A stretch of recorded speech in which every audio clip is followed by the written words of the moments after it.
Well, good morning, everybody. Let's call this meeting to order. Clerk, please call the roll.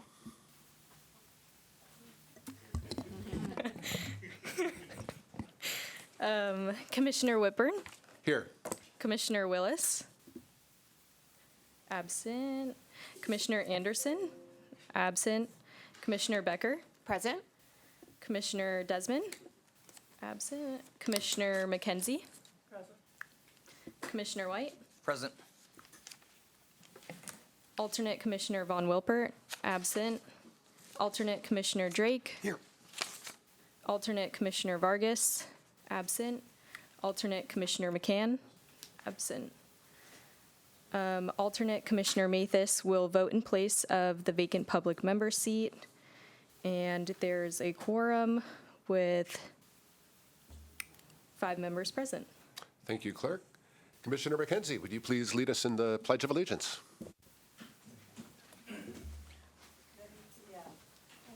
Allegiance to the flag of the United States of America and to the republic for which it stands, one nation, under God, indivisible, with liberty and justice for all.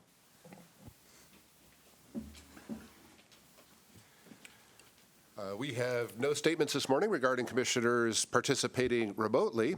So let's go ahead and start today's meeting by recognizing someone who has given decades of service to this commission and to our community. Mr. Simons, would you like to do the honors, please? Thank you so much, Chair Whitburn. And it is an honor, Andy, that I get to kind of lead us off in recognizing what is a pretty remarkable accomplishment. 28 years serving as public member here at San Diego LAFCO. And if you could be kind enough to put our slide up there. In getting this item together, I went back into our records, and one of the things I noticed, Andy, was, A, what a good-looking man you were back in your fire days. Still a attractive man, but it speaks to the idea that Andy came to us somewhat as a second career. 30 years in the fire service, 10 years in Southern California, Huntington Beach, and then the last 20 serving faithfully for then the Fallbrook Fire Protection District, and then later the North County Fire Protection District. And I make that distinction because Andy went through a LAFCO process, right?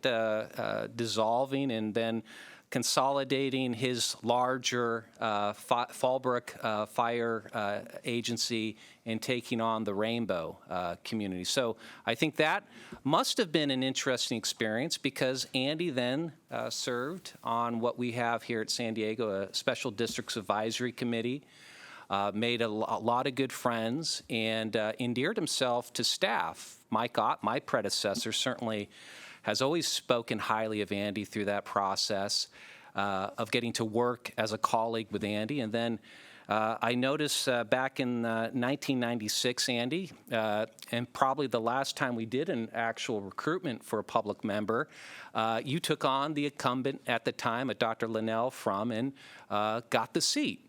And what was interesting, commissioners, is when I came to LAFCO 7 years ago, Andy had something like a Cal Ripken streak. He hadn't missed a meeting in decades. Well, apparently, Andy, you missed at least the first few, because the first meeting I could find that you were present wasn't the June of 1996 meeting when you had been appointed, but the first meeting of our records was in 1990 or in December. And just looking at some of the names, all, I assume, good friends of yours, Diane Jacob, Bill Horn, John Sasso, and of course, Mr. Mathis was there. In fact, we wanted to confirm Mr. Mathis seconded the motion made by then Supervisor Jacob to appoint you. So it is very fitting that Harry has out-survived you on LAFCO and is able to see you in your commendation. So we've got a couple of things for you,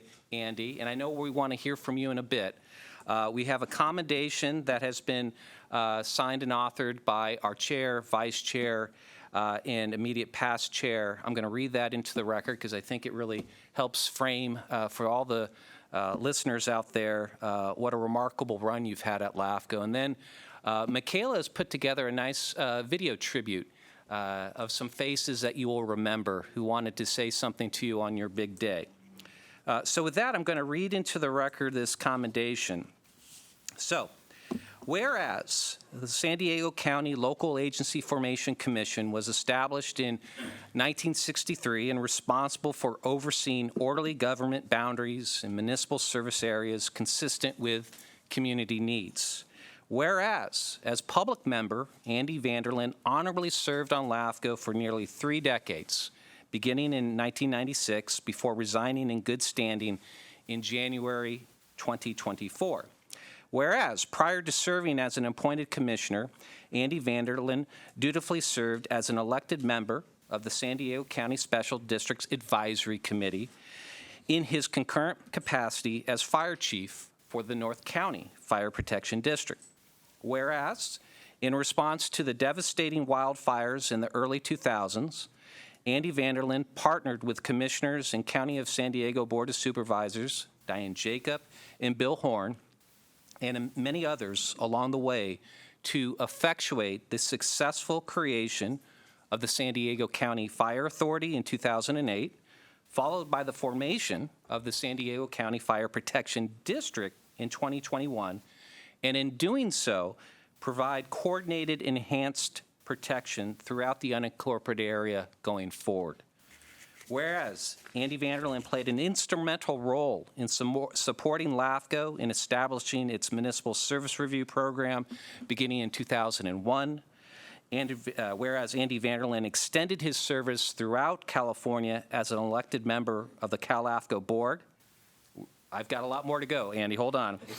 Whereas Andy Vanderlaan partnered with Los Angeles LAFCO commissioners and friends Jerry Gladbach and colleague and friend Imperial LAFCO Commissioner David West in establishing the Southern California Association of LAFCOs in 2006 to provide shared and timely resources throughout the region.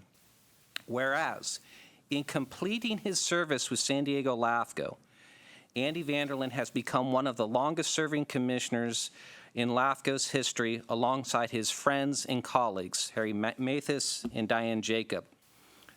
Harry has 1 more year, though, on you. Whereas, Andy Vanderlaan brought a unique and invaluable perspective as a public member when considering items before the commission and kept true to his oath to act in the best interest of all the San Diego County residents, present and future. Whereas, Andy Vanderlaan has earned the respect and gratitude of his colleagues on the commission and LAFCO staff due to his thoughtful, original, and even direct approach on occasion in making local government adaptive and accountable. LAFCO sincerely wishes Andy Vanderlaan all the best in his retirement. Signed Chair Stephen Whitburn, Vice Chair Barry Willis, and then immediate past Chair Jim Desmond. So, Andy, thank you so much. Now, before we go any further and before we hear from you, a couple of friends from your past wanted to say something.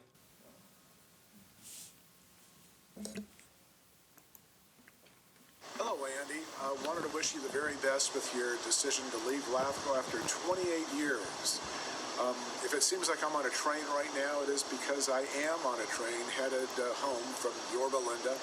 Just completed my volunteer gig for the day at the Nixon Library. And since I just got kicked off the train as I was about to wish you the very best, Andy, wanted to say that it's been a wonderful 28 years, I'm sure, on your end, but also a wonderful 3 decades that I've worked with you, both as a commissioner in your role on LAFCO, as well as your role as a fire chief for the Fallbrook Fire District and then the North County Fire District.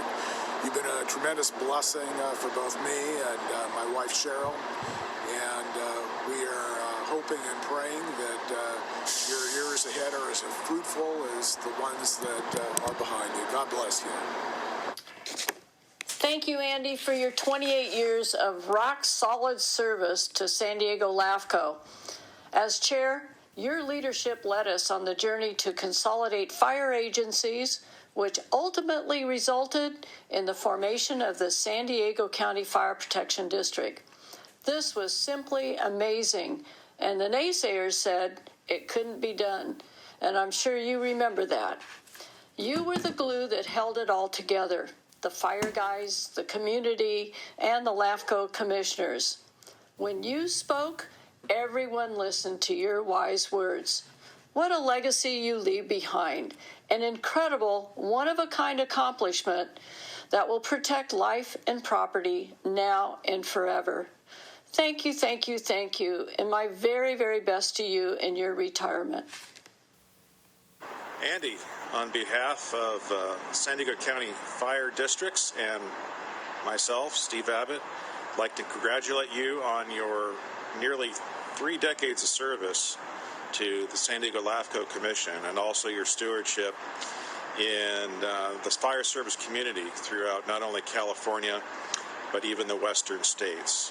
I personally will always be grateful for the insight you have given me during my tenure, and I know that my colleagues would echo that. On behalf of Orange County LAFCO, it is my pleasure to first thank San Diego Commissioner Andy Vanderlaan for your dedicated service and commitment to the LAFCO family, in particular the southern region. I hear that you are moving on, and so we send you well wishes. But again, thank you so very much for your commitment, your graciousness, your diplomacy at a time where we were fighting to be represented on the Cal LAFCO board, and you are one of the key reasons why the current structure exists today. So I wish you nothing but the best. You have been a great person, not just professionally, but personally. You exude such a great and wonderful spirit and heart. And I wish you nothing but the best, and a big thanks and gratitude we send your way from Orange County. One more thing. Go Lakers. I know you're going to appreciate that. But all the best, Andy. Take care. Andy, I'm so happy to have the chance to recognize your incredible legacy of public service, not just to LAFCO, but to the entire region. In particular, as County Fire. We would not exist today if it wasn't for you and some key instrumental folks that helped guide the way through the LAFCO process, bring folks together to regionalize fire protection, and just your leadership was instrumental. I'm incredibly grateful. And not just for what you did for fire protection, but for so many issues, a track record of public service. You're always cool, calm, and collected, a voice that we needed to provide regional leadership on some key issues. I'm just incredibly grateful for your legacy of service and appreciate everything you've done. Hi, Andy. It's Tita. I just wanted to congratulate you on your retirement and wanted to tell you that it was a pleasure working with you when I was at LAFCO, and I wish you the very best on your future adventures. All right, Andy, I think we'd like to hear from you now. I don't know who that guy is they're talking about. When you get to thinking you're pretty hot stuff, you've been around, done a few things. I was the president of the San Diego Fire Chiefs during the time that Pete Wilson was running for office. And so we had this buckets for Pete or something like that. Anyway, we had a luncheon for him here in San Diego. So all my fire buddies was there. They said, "Oh, you know Pete? Well, oh yeah, I know him. That's why he's here. He's come to see us." So we're at the meeting. It's going pretty well, and the guys they're just waiting for the shoe to drop so they can razz me about something. So he said, "Yeah, I'm here because of fire service, what a good cause it is, and all of that. And I want you to know that if I get elected, I'll really help you out." He said, "It's all because of Andy Van Halen." That's who invited me. So all my fire guys, they love that. They choked up on that. I thought that was pretty cool. So the other thing I'm reminded of when I tried to be humble, but I'm writing a book, actually. It's called Humility is Alive and Well in San Diego. But I haven't read it yet, and I haven't written it yet, so I'm not sure I know about it. Anyway, when you think you're pretty hot, anyway, someone told me, might have been when I retired the first time, if you think that you're irreplaceable, grab yourself a bucket of water, stand over it, stick your fist down in it, and pull it out, and see where the hole is. So there is none. And that hole, whoever you fill it with, hopefully it was with Harry. Harry has been a staunch supporter of me. I didn't realize he'd been on here before I had, but he was the alternate, so I don't think he missed many meetings at all. So he gets all dressed up to come here, and he sits here and as the alternate. If I'm here, he doesn't get to vote. He just kept coming and coming and coming. Plus, he's a very good friend. If you want an interesting read, sometime take a look at his resume. It's quite a service himself. So, and I'm a little disappointed, I must say. Thank you for all the accolades. Thank you for putting that thing together. That was nice. How much did you have to pay them? So, I'm sorry. I have been in public service for 50 years.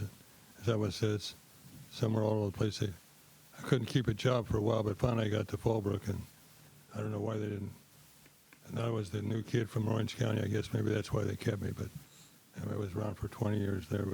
But I must say that the best time I've had serving and feeling the most productive was when I was here with LAFCO, both on the advisory committee as well as the commission. When I came to this county, there wasn't much going on there in 1976. In fact, they weren't even doing mutual aid back then in San Diego. When I mentioned that at one of the meetings I went to, they threw me out, actually. One guy said, "You need to go back to Orange County. We don't need you here." So I looked at LAFCO and I thought, wow, this organization, not well known, they're going to have a big control over what's going on, where the county goes from here to where it will be in the future. And as Diane pointed out, we were very fortunate to make some big changes with the fire service. And they did say it couldn't be done, but it was, both by her tenacity as well as Bill Horn. So one of the things I would like to see, I've written this thing about 5 times, and none of them sounded good to me, so I decided to go away from the writing and do a little ad-libbing. So they said, I saw that LAFCO was going to have a really strong role in the county, more so than most people thought, because no one knew what it was. You say, LAFCO, oh yeah, that's a comedy club, isn't it, down in San Diego? I said, well, if you're on the other side of the dais, you may not think LAFCO is too funny, depending upon where you stand. But I am perplexed that some agencies in this county, including most recently the Water Authority, don't see LAFCO as a force to deal with, nor do they see it as a resource. What I would like to see is a change of attitude, perspective, if you will, and that our agencies and even like the Port Authority coming up or look at us as a watchdog and stay away from them, and so they fight us. It's my understanding that Port Authority may already be lawyering up to come against us and tell us we don't have jurisdiction, rather than eventually it's going to happen. It says so in the law that they should just partner up with us and go, okay, what can we share? Let's not throw money on. I don't know how much money was spent with FUD, Rainbow, and the Water Authority, but a lot. And a lot of money is not on time as well. And those meetings aren't fun. We had some of those that were downright nasty. And I would like to see LAFCO take a stronger role in the activities of the county, stronger than we have so far, because this municipal service review is probably one of the strongest tools we'll ever have. To use that to look and evaluate organizations. And if you think about it, when I talked to Keene about the Port Authority, he said it should be a no-brainer. They should just say, okay, what do we need to do? Because aren't we out for better government? Isn't that why we're here? To make things better in the county for the people. Special districts were originally formed to provide service for the people where none was available. And so people formed them, really great small groups. department, when they started going, they struggled. Some of them got financially well off. And you know what? It came to, instead of the lost sight of the service part, look more at the dollar part. And so when you're looking at dollars, it's difficult to make a change with the water authority, port authority, others that get entrenched that way. So my overall message is, LAFCO, be stronger in what you do. Not that you're very strong now, you're amazingly strong. We had a lot of political pressure on water authority and some of the other issues we've gone through. One with Mike Ott over where they were going to place a Home Depot. Got a lot of pushback from the corporate people, but keeping the faith, if you will. So what I would say to you now is, I know I'm gone too long anyway, but in close, I want to encourage the commissioners to continue his time-honored practice of serving the people of San Diego in a bipartisan manner. And that's what it says. That's when you take your oath to sit down as a new commissioner. One thing they say, make sure you take your hat off. Supervisor hat, city hat, district hat, whatever. You come here to take care of business in honor of the people. It's easier, that part's easier as a public member because that's who you represent. You don't see the public very often except at some meetings when there's falling out the doors because it's a controversial issue.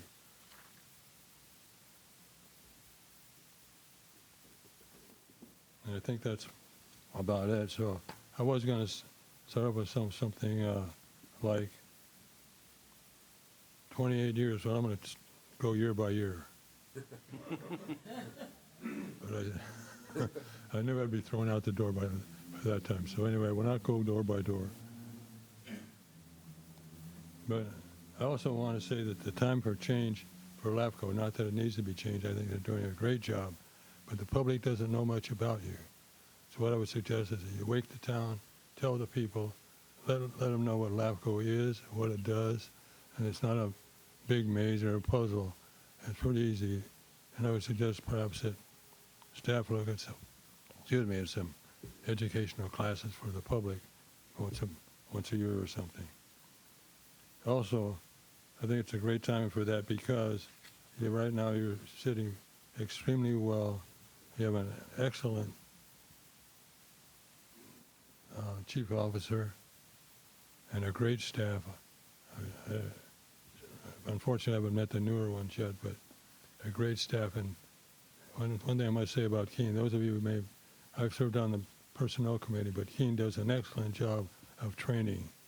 You won't have to go looking very far the next time you need to look for an executive officer because Keene will have trained them up and they'll be ready to go. Good job, Keene. Thank you, sir. And commissioners, good job. Every time someone comes in new, takes a little break in time. We kind of have that experience with Barry and others who come on with a different idea of what LAFCO is. It doesn't take long for them to get straightened out. And with great leadership like with Jim and now with Steve and others who have been there, you guys set a good example. It's not like you're telling people what to do. You're bringing them along. We're not so worried about making a mistake because we can fix those. But saving the people, grooming them to do the job to the best of their ability. And someone said earlier before I got up here about going out in good standing. I thought about that. When should I go? I would really like to stay, but as you can see, I'm a little diminished in capacity. So my thought was, I'd rather go out while I'm still standing. Thank you for tolerating me, and thank you for giving me this opportunity to speak. Be kind to each other. God bless you all.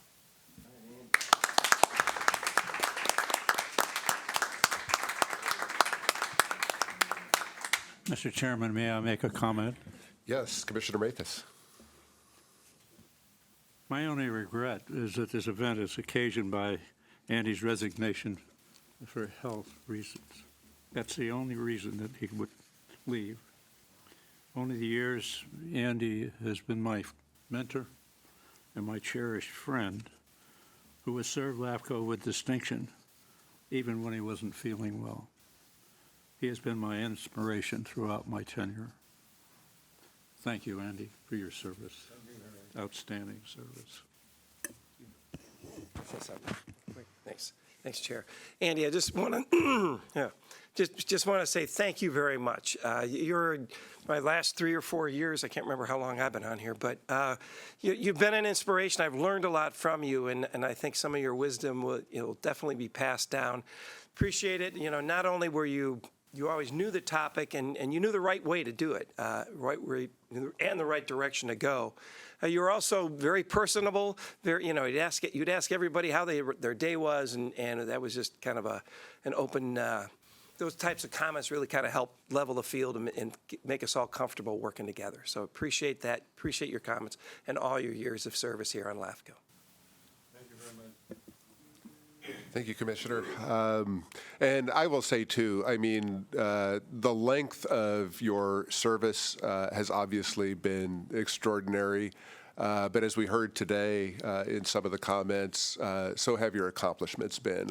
Not only have you served on the commission, you were chair on multiple occasions, and a lot of good things got done during your extended tenure. So thank you very much again for your service to this commission and your service to our community and our county. And we hope to see you back. So thank you very much.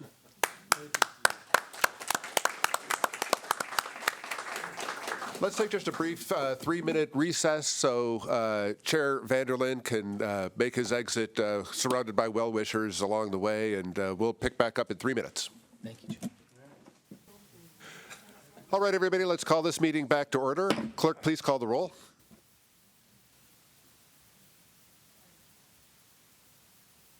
Got to get used to that. All right. Commissioner Whitburn. Here. Commissioner Willis. Absent. Commissioner Anderson. Absent. Commissioner Becker. Present. Commissioner Desmond. Here. Commissioner McKenzie. Commissioner White. Present. Commissioner Von Wilpert. Absent. Commissioner Drake. Here. Commissioner Vargas. Absent. Commissioner McCann. Absent. And Commissioner Mathis. I always say absent because that's what Andy said. So alternate Commissioner Mathis will vote in place of the vacant public member seat, and alternate Commissioner Drake will vote in place of Commissioner Willis. There is a quorum with 7 members present. Thank you. Let's review the agenda for this morning's meeting. Mr. Simons, is there anything you'd like to touch on? So no changes to the agenda itself, so we're good there. I do want to point out we have a couple of items of supplemental correspondence that the commission should have on the dais. One was a communication that Michaela had sent out by email, and it's posted online. That involves a letter dated March 1st from the State Lands Commission, and then separate some emails that I have collected from other LAFCOs. And then separately, this morning, we received some items from Marcus Bush, a council member from National City. That is on the dais, and some copies were on the desk, and we will post that after the meeting. And we will address those to some degree when we get to 8A. So other than that clarification, we are good to go. Thank you, Mr. Simons.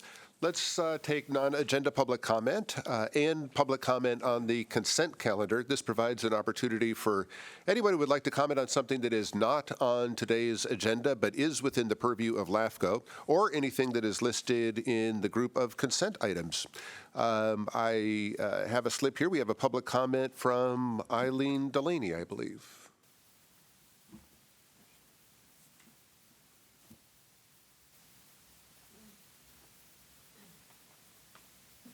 So this is really for 8D. Do you want me just to wait till then, or do you? Yes, thank you. Okay, you're welcome. Yes, we'll come back to you. Thank you very much. 8D. All right. Do we have any non-agenda public comment or comment on the consent items online? I do not have any online comments. All right. Thank you, Clerk. In that case, let's go ahead and take up the consent items, which are items 6A through 6G. Is there a motion to approve the consent items? So moved. All right. I'll second that. All right. We have a motion from Commissioner Drake, and we have a second by Commissioner White. Any further discussion on the consent items? Seeing none, Clerk, please call the roll. Commissioner Becker, Yes. Commissioner Desmond, Aye. Commissioner McKenzie, Commissioner Whitburn, Yes. Commissioner White, Yes. Commissioner Mathis, Yes. and Commissioner Drake. Aye. So we have 7 in favor, 0 opposed. The motion passes. Thank you, Clerk. That brings us to item number 7, which are our 2 public hearing items. The first one, item 7A, is the proposed Tucker Valley Road reorganization. And we will ask Carol Aroneman to present this item. You said my last name really great. Thank you. Alrighty. Good morning, Chair Whitburn and fellow commissioners. For the record, Carol Aroneman, analyst on behalf of staff. Before you is a proposal filed by landowner petition that seeks LAFCO's approval today to reorganize approximately 2.16 acres of unincorporated territory in Bonita, with the principal action involving the annexation to National City. As detailed in the agenda report, the proposal also necessitates the following concurrent actions by the Commission. This includes the detachment from Bonita Sunnyside Fire Protection District and its integrated fire and emergency medical function, from County Service Area 135 and its regional communications function, and a detachment from South Bay Irrigation District and its water function. The proposal also necessitates a conforming sphere amendment to Bonita Sunnyside Fire Protection District to exclude the entire affected territory. Now, the purpose of the proposal today is to accommodate the planned development of a minor subdivision consisting of 10 single-family residences and ancillary improvements known as the Valley View Development Project. The ancillary improvements include a private street, a biofiltration basin, and open space drainage. The timing of the proposal follows National City's approval of the tentative map associated with the proposed development or subdivision this past September, which included the city adopting a mitigated negative declaration under CEQA or MND. Now, as far as the proposal details, and as shown on this slide here, is a map of the entire affected territory, which consists of 2 adjacent legal parcels located in the unincorporated community of Bonita, near the intersection of Plaza Bonita Center Way and Valley Road, and are immediately east to National City's boundary. One of the 2 parcels is presently developed with a single-family residence that was built in 1964, while the other of the 2 parcels is presently undeveloped. Images of the project site follow on this next slide. Now, as mentioned, the affected territory is adjacent to National City, and as you can see on this next slide, both of the parcels also lie entirely within the sphere of influence for National City. Also shown on this slide is the 2 subject parcels in relation to the South Bay Irrigation District, Bonita Sunnyside Fire Protection District, as well as County Service Area 135's boundaries. Now, previous actions by the Commission with respect to maintaining spheres for all local agencies can readily accommodate the proposal before the Commission without amendments with respect to County Service Area 135 and South Bay Irrigation District. An amendment, however, is needed to Bonita Sunnyside Fire Protection District sphere to remove the entire affected territory, and as such is the reason why there's the need for the additional noticing, as well as the item coming to you under your public hearing calendar. More on the sphere shortly. As for the administrative review performed by staff, all statutory and local policies sufficiently check out and are detailed in the agenda report, with 2 qualifiers meriting attention by the Commission. The first qualifier ties to tempering and essentially suspending a recommendation that would otherwise be forwarded by LAFCO staff. This suspended issue involves modifying the proposal to include a concurrent annexation of the affected territory to the San Diego Unified Port District, and in doing so effectuate the port's principal act and legislative expectation therein that the port's boundary remain squared with expansions to any of its 5 member cities, like National City, and record accordingly with the State Board of Equalization. However, and as detailed within the report, staff has omitted this recommendation in deference to the Commission's consideration of this topic under Agenda Item 8A, and we can look to true this up later as needed. The second qualifier relates back to the sphere amendment for Bonita Sunnyside Fire Protection District and the need for a conforming amendment to remove the entire affected territory in order to accommodate the requested boundary changes. Specifically, LAFCO's policy L106 requires LAFCO to prepare a new municipal service review when the last municipal service review on file is more than 5 years old. And this is unless waived by the Commission. The last municipal service review for Bonita Sunnyside Fire Protection District was done in 2014, and as such triggers L106. So in this case, staff believes a waiver is warranted given the relatively modest size of the amendments, plus the overall certainty established in analyzing this specific proposal and the underlying service function of fire protection and emergency medical. These qualifiers aside, the balance of the administrative review checks out and is headlined by staff independently attesting that National City has both the adequacy and the capacity to provide a full range of urban supporting services to the affected territory at its planned uses, and notably include community planning/development, water, wastewater, and fire protection services. These factors underlie staff's recommendation for the Commission to proceed with all of the following, which are detailed on this slide. This includes approval of the proposal today as submitted, along with the conforming sphere amendment to Bonita Sunnyside Fire Protection District. It also includes the waiver of L106, as well as approval of our standard conditions and a waiver of the protest proceedings. And lastly, to approve the exemption findings to comply with CEQA, which would include adopting the findings of the MND. And with that, I would like to conclude my presentation and welcome any questions or comments. Thank you. Thank you very much for the presentation. Before we go to public comment, do we have any ex parte commissioner disclosures on this item? Seeing none, clerk, do we have any online public comment on this item? I do not have any online public comment. All right, let's open this for commission discussion. Any commission discussion or motions on this item? I just have a question. When in the presentation, it was noted the last MSR was done in 2014. So I know we keep pushing things to the top of the list, but when's the next review going to be taking place? Right now, we would not anticipate that until 26. But of course, we're going to be talking about our work plan coming up, so we can dive into the rationale then. Okay. Well, I don't know. I think this move is this annexation is I think amenable. Checks all the boxes and ready to support. So I don't know. Do you need a motion? Or are you looking? Sounds like a motion to me. Okay, I'll move to approve the item. All right, we have a motion from Commissioner Desmond. I'll second. All right, we have a second from Commissioner Becker. Is there any other discussion on this item? Again, the motion is to adopt the staff recommendation, which is to adopt the draft resolution conditionally approving the reorganization proposal as submitted and conforming sphere of influence amendment as detailed, along with making the required findings under CEQA, and the protest would also be waived.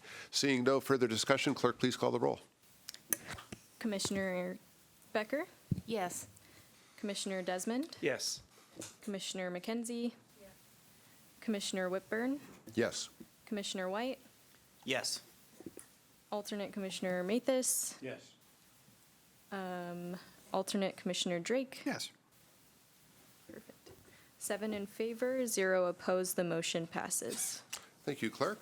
Item 7B is the proposed draft work plan and budget for 2024-2025, and Priscilla Mumpower is going to present this item. Priscilla is still on the 5. Apparently, there was quite an accident, so I will do my best to pinch hit here. But as the chairperson mentioned, we have somewhat of a twofer for the commission. This is your first step in game planning for the upcoming fiscal year. So before the dais is both a draft work plan with respect to how the commission chooses to direct your resources, and then, of course, relatedly, we then have the budget to fund those directed resources. So with the caveat that certainly staff believes both items represent somewhat of a status quo, albeit with some qualifications here and there, I will start with the work plan. And so in keeping with the commission's practice of being proactive and busy, you will see 30 projects, 30 special projects put on next year's list. That's an omen. Nevertheless, most of those projects are going to look familiar to you. You're going to see a number of projects that are certainly big lifts at LAFCO We're in the midst of working on them, and then we're moving them forward. So, for example, the first two items are definitely going to look familiar because they happen to be the highest two priorities for you as we speak, and that is continuing work on a municipal service review on wholesale water services, specifically County Water Authority, and then proportionally also the Metropolitan Water District. You received an update from Chris Cate at our last meeting on that, but that is certainly going to bleed into 24-25. And then also our healthcare district municipal service review. It too is a big lift, and we're working on it with Carol and Adam, but that will bleed into the next fiscal year. So rounding out the top 10, if you will, there's a few new projects, but for the most part, we are simply carrying forward the projects that we are already working on. But I do want to highlight, when you get to the kind of the medium category, which is projects 11 through 20, that's where you'll typically see the newer items added to the work list. And so the idea is, as the top 10 items get completed, we slowly move up those from one year to the next that are in that medium range. So two special projects I wanted to note, and that is a planned service review on SANDAG, the San Diego Association of Local Governments, and in particular as it relates to their housing and transportation functions. This ties into just some preliminary work that we're already doing as part of an informational report with Bill Fulton. And certainly it makes sense at some level that LAFCO get a better understanding of SANDAG's activities in those two fields, because they certainly relate to then what you're doing here at LAFCO. And then also we have an informational report that would be new. I think it's listed somewhere in that top or in that middle range to look at homeless services, and in particular, when you open up the LAFCO CKH under our main principle and objectives, one of them is focusing and incorporating housing needs for all persons and incomes. And so this would be an opportunity for us, at least at the very basic level, to better understand what is the range of governmental services provided throughout the county, and then to offer up our thoughts on any possible governance options that may help or at least move the needle in a positive way. So those are a couple of new projects that you see on your work plan. All of the work plan items themselves, all 30, and in priority order. So again, you're not just looking at the project, but you're looking at where staff placed them in the priority order, are provided as Exhibit A to the resolution before you. And then also, I see Commissioner Drake has it. We also have, Priscilla created a nice little work plan budget guide for the visual help. Thank you, David. And then let's turn to the budget. This, too, has a status quo feature in that we are largely taking your labor and service and supply costs from this year and just adjusting it forward to 24-25. That said, in doing that adjustment, there are a couple of enhancements that we're recommending. The brass tacks of it all, though, is you're looking at a proposed operating budget increase of about 6.3%, which monetarily for LAFCO is about $140,000. So what does that added $140,000 essentially provide the commission and the public? Well, again, it absorbs your inflationary cost for staff and services and supplies. That includes commission. A few years back, you approved a 3-year COLA package for staff in line with what the County of San Diego did. So this is the third and final year of that adjustment. So all staff will be getting a 2.75% adjustment. So that's incorporated into the numbers that you see. And then a couple of enhancements. One is, over the last few years, if you look at our actuals, we certainly are spending more on professional services than what we have budgeted. A lot of that has to do with our staffing changes. So as staff goes on leave, comes back on leave, goes to new positions, we backfill those activities with consultants. we see that same dynamic happening this year with some staff going on leave. And given, and perhaps tying back to Commissioner Desmond's comment, we really want to get further ahead in our MSR program. So we're looking to true up that professional services account by increasing it by about, I think, 100,000. So a lot of that increase goes there, but that's to help us get going on the service reviews so the commissioners don't have to ask, why have we last looked at Bonita in 2013? We're trying to get further ahead. And then separately, we found a really unique third party, the Assura Group, who has developed a LAFCO-oriented project management tracking system, principally for staff to kind of know in real time where all of us are in our projects, but also have a public-facing feature. So much like cities or the county have, if you're processing a permit, you could log in and see who's done what. The same idea is intended here. And so that's going to contribute to why your membership number is going up by maybe 20,000 or so. That said, we are certainly conscious of many of our funding agencies are tightening their belt. So we have done our best to curb the overall increase to that 6.3% number, and largely as a result of defunding one of our 9 positions. So the executive assistant position, which right now has been vacant for a while, formerly held by Erica. Erica's now our commission clerk. We're recommending that we defund that position, at least for this year, move that savings to help absorb the increase in professional services. And then, as I've talked with the chair, the goal would be, if not the following fiscal year, maybe a year after that, once we get better situated with our MSR program, we could reduce our need for consultants and reestablish that position. So that's the longer-term goal that staff has. At the end of the day, you're looking at a 6.3% increase. That's slightly above the 5.8% benchmark that we use, which is the inflation rate for the region over the last year. But the agencies would also be looking at that 6.3% increase in their invoicing. So I believe I've covered the main parts.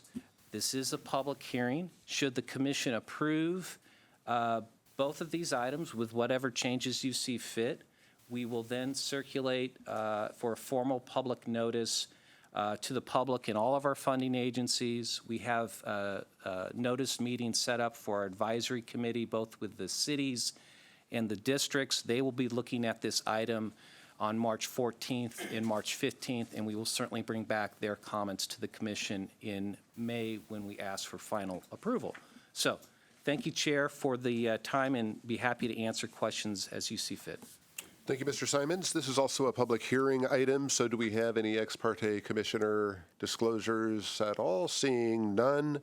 Clerk, do we have any online public comment on this item? No online comments. All right, let's open it up for commissioner discussion. Any commissioner discussion on this item? Any motions? Commissioner McKenzie.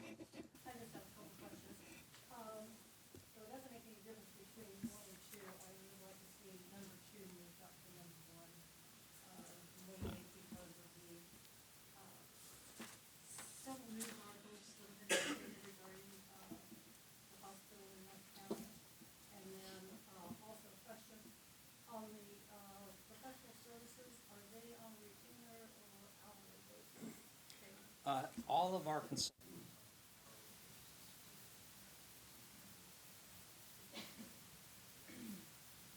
And then the other question is, have the glitches been worked out on that program that you're going to be using to track? I think that's one program you've been working on in Australia. So I'm not aware of any glitches yet. I'll look at staff. I know that we're right now in the process of, and Carol, if you could speak to that. So this is a good opportunity to speak to this rather unique program. And so, Carol, where are we in the implementation of the Assura software program, and any problems so far? Yeah, so as of today, We are looking to go over the platform with the rest of staff. I've been working closely with the members of Assura to get the kinks worked out and just build out the platform essentially. And on Wednesday this week, I'm actually going to go over it with the team to give them the training on how to use it. And that'll allow another opportunity to fix anything we notice that, hey, we're missing this, let's include that. We expect, or we've, in the contract with Assura, they should have a pilot program ready to launch by the end of this month. And we'd like to give a demo to the commission at our next regular meeting. So that's the goal. I know April's canceled, so I believe this will come to you in May. Thank you. Chair Woodburn? Awesome. All right, Commissioner Drake. Yes, I'll just to hang a caboose onto Joe McKenzie. I have the same concern about the healthcare district. Like dark lightning just struck last Thursday, and it looks like it really has changed the structure of Palomar Health. How does that change the scope of work of what we're doing with them? So is Adam still there? Adam, I'll ask you to Adam and Carol are working on the MSR, and Adam's been doing a lot of the interfacing with the agencies. Good morning, Adam Wilson, consultant for the record. Yeah, Commissioner Drake, we're continuing to process that information just as you've made note of the news articles last week. Continue to work with Palomar officials, and we, Carol and I, have done our tremendous outreach on meeting with all the CEOs, done presentations to each board, but at this point in time, still trying to dissect that information and seeing how it gets implemented into our process and through our MSR process. Commissioner Desmond. Yeah, I have a question. I'm just kind of curious, internally, what does this do if we just change number 1 to number 2 and number 2 to number 1? And what is that a whipsaw effect? Is that, I mean, they're both probably very important, and I'm assuming you do more than one at a time. And so I'm just kind of curious if, I know we're all curious, we want to understand what's going on at Palomar, but how does this affect if we change the priority, if we leave it the same, so that we can get the answers, I guess, as quickly as we can on the Palomar, on the health issue, and while still focusing on the water. Very good. So the material effect is probably minimal between what you peg as number 1 to, for that matter, really the top 10. So they're all high priorities, so they have staff's focus continue through the fiscal year. Now, where it would come into play is, as you could imagine, if there's a tie and we've got to, send one staff to one thing or the other, we are going to look at this list. And if we're down to our last $10,000 of consultant money and we need one to do one or the other, we're going to look at this list. So I don't think it will materially affect, but it could. I will say that because both the service review and the wholesale water service providers and the healthcare districts is, they're both underway. If you just were to simply swap those for in their placement, I don't think there would be a change that you would notice. I wouldn't probably notice at some level, but I don't think the dais would. Well, is it good? My experience is more office. Okay. Number 1, that's the number 1 that they said, that they look at. And the way newspaper articles are, as you said, when time comes to a person, money comes to a person, you look at those things, and that's going to be, where's number 1? Oh, well. Well, to me, number 1 and number 2 are probably pretty even.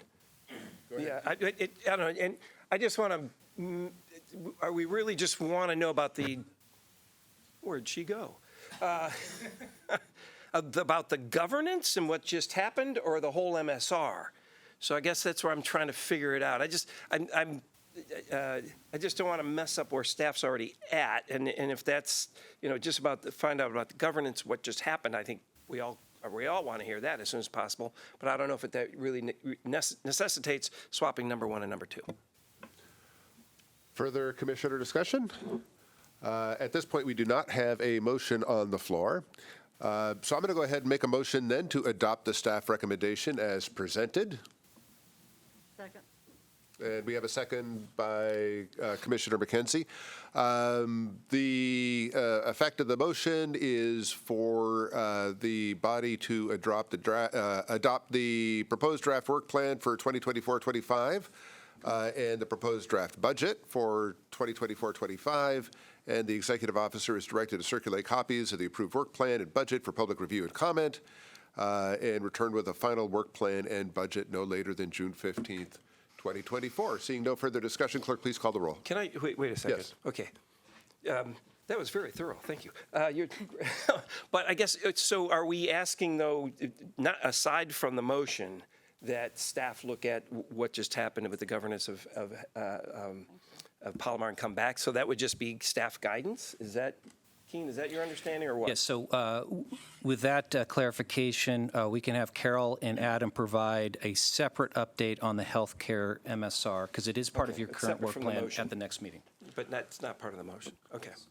Could I ask one thing to be included in the motion, is that could we somehow, some way, staff break out, either highlight or a separate little side sheet as to which expenditures are the county that makes up 55% of the budget? Okay. I know some of them, but I don't know all of them. And I thought that there was some discussion when we moved to our own offices that amount to the county was going to be reduced. So I'd just like to find out what all we're paying to the county. Do you want that to be a part of the motion, or do you want that to be staff direction? Either way. Staff direction? Chairs. Okay, we'll do that as staff direction. Any objection to making that staff direction? Okay, so we'll consider that staff direction. Commissioner Becker. Yeah, not part of the motion, but just one more comment. I was just hoping that maybe we could get some information on some of the areas where we're falling short on the MSRs, just so maybe we're not surprised when they come to the commission that they haven't been top of. I know they're not as important maybe, and just to kind of get a sense of that. Thanks.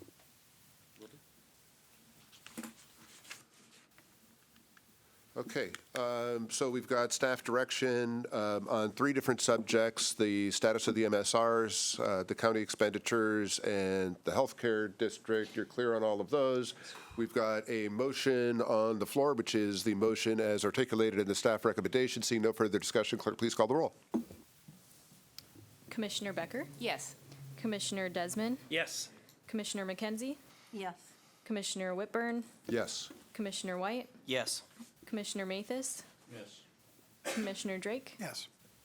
We have 7 in favor, 0 opposed. The motion passes. Thank you. Let's move to item 8, and that is our business calendar. Item 8A is a final administrative assessment on commission oversight duties in the Port of San Diego. Mr. Simons and Chris Kate will provide this presentation. Gentlemen. Thank you. I will get us going here on this item, and I do so, as you mentioned, Chair, on behalf of some very good work done by Chris Cade as well as Adam Wilson. And then we did bring in an outside counsel, Deanne Gillick, who I believe is online with us. If not, will tell me otherwise, up in the Bay Area. And I think the commission will hear from outside counsel in just a bit. Now, the item itself is staff coming back and addressing a question or a request that was posed to us several meetings back, and that is, what exactly is our relationship and what should be our relationship in terms of our oversight duties in state statute concerning the San Diego Unified Port District, or Port, as I'll probably just refer to it from here on out. And if you can go ahead and get to the next slide. I'm going to just start off with a little context, Commission. One more there, So there we go. So just for the benefit of context, the San Diego Port is an independent special district. I don't think there's any argument about that. They're an independent special district that the voters back in November of 1962 approved the formation of as part of a general election held in November of 1962. Now, the voters themselves were responding to a new allowance that the legislature had just established several months back by way of, as I have learned, former San Diego State Senator Hugo Fisher. And Mr. Fisher had responded to kind of a blind spot in the existing statutes for port and harbor districts because there wasn't really an easy fit, the record suggests, in creating a port that could do, or a governmental entity that could tackle all of the things that local constituents and elected officials at the time wanted. In particular, the sharing among 5 cities of the municipal dredging and development of the San Diego Bay. So, Mr. Fisher and his colleagues in the state create a special enabling act. The voters then are asked as Proposition D to approve that the formation of the special district under that provision. And as you can see on the news clippings behind us, it was done. And so next slide, do. Now, in forming this district, the voters did a couple of notable things, and again, by way of this special legislation. First and foremost, it is certainly understandable to think of the port and its focus being San Diego Bay, and in fact, that is certainly their focus. But, and this is relevant to LAFCO going forward, the approval by the voters actually created a jurisdictional boundary much larger than just the San Diego Bay. By way of formation, the boundary was set to match the 5 incorporated cities in the South Bay. So in 1962, November, the port's boundaries were set to include all of San Diego, all of Chula Vista, all of Imperial Beach, all of National City, and all of Coronado. And that's reflected on the screen, or on the slide up on the screen right now. Also of note, the governance of the district was established to be weighted, but have appointed members from all 5 of the cities. So, City of San Diego has 3 appointments that the council makes to the governing board of the port, and then the other 4 cities each have 1 member appointed. Also of note, and you heard a little bit about this during Carol's presentation, with respect to the boundary itself, certainly in opening up the legislative Enabling Act, the intention is rather explicit that as the 5 cities starting in 1962 grow, the expectation is that the port's boundaries would grow with it. This is somewhat akin to kind of the county service area law, where any time a city grows in LAFCO statute, there's supposed to be what is referred to as a ministerial action to take that area out of a CSA. Well, in this case, the intentions by the legislature has been, as the 5 cities grow, so should a concurrent change to the boundary of the port, so that the 5 cities' entire populace is captured within the port. And of course, as we'll talk about perhaps a little later, we believe that that was happening up until 2000. Since 2000, there's been, I think, a bit of a question on that topic. So let's go to the next slide, do. So let's fast forward. So I'm skipping over the 60-year period between 1962, 63 to 2022, because for the most part, LAFCO did not have much of an interaction with the port. And as far as we can tell, there was no record, certainly in any of our minutes of the commission discussing it. It just kind of came to be that LAFCO did not exert any of its oversight responsibilities that it otherwise does for the 80 or so special districts existing in San Diego. So what changed? Why are we here today? Well, a couple of things. There was a grand jury report in June of 23 that, among other things, highlighted that the districts did not have any local oversight, and the grand jury had its own thoughts on that topic. Those thoughts and the port's response then made their way into a front page article in the Union Tribune, as you can see as up on the slide. That further got the attention. Staff saw that article, and so did several commissioners. And so that got us to our October of 2023 meeting when the commission, during our agenda item where it says request for future items, said, hey, what's up with this article and what's up with LAFCO's relationship with the port? What say you, staff? And so with consensus and nodding of the heads, staff said we will look into it. And let's fast forward to another slide. That brought us to today, by way of also a brief check-in in December where we brought you a draft assessment on the topic, a draft assessment that you discussed maybe for about 10, 15 minutes or so, and told staff to complete our work and come back sooner than later. And what was missing when we came to you in December that we believe we have firmly addressed today was we really hadn't had an opportunity to really discuss the topic with the port itself, nor had we talked to anyone at the state's Lands Commission. And we knew that was an item because the port, understandingly, was saying, hey, you're saying something to us different than what the State Lands Commission has been saying to us. You need to talk to Lands Commission. So all of that has been done. Now, admittedly, our communication with the State Lands Commission has mostly been in writing, and we're going to talk about that in a bit, although I did have a very nice conversation with their director on the phone last week. But herein lies then our final assessment, where we have firmed up what we somewhat tentatively had concluded back in December, but now in more concrete terms. And that is, your staff does believe that the port is subject to your oversight responsibilities laid out by the legislature. Now, we've gotten to that conclusion by way of 2 points. One is we have kind of an anchoring premise that the commission could reasonably see a different way, and I'm going to come back to that variation.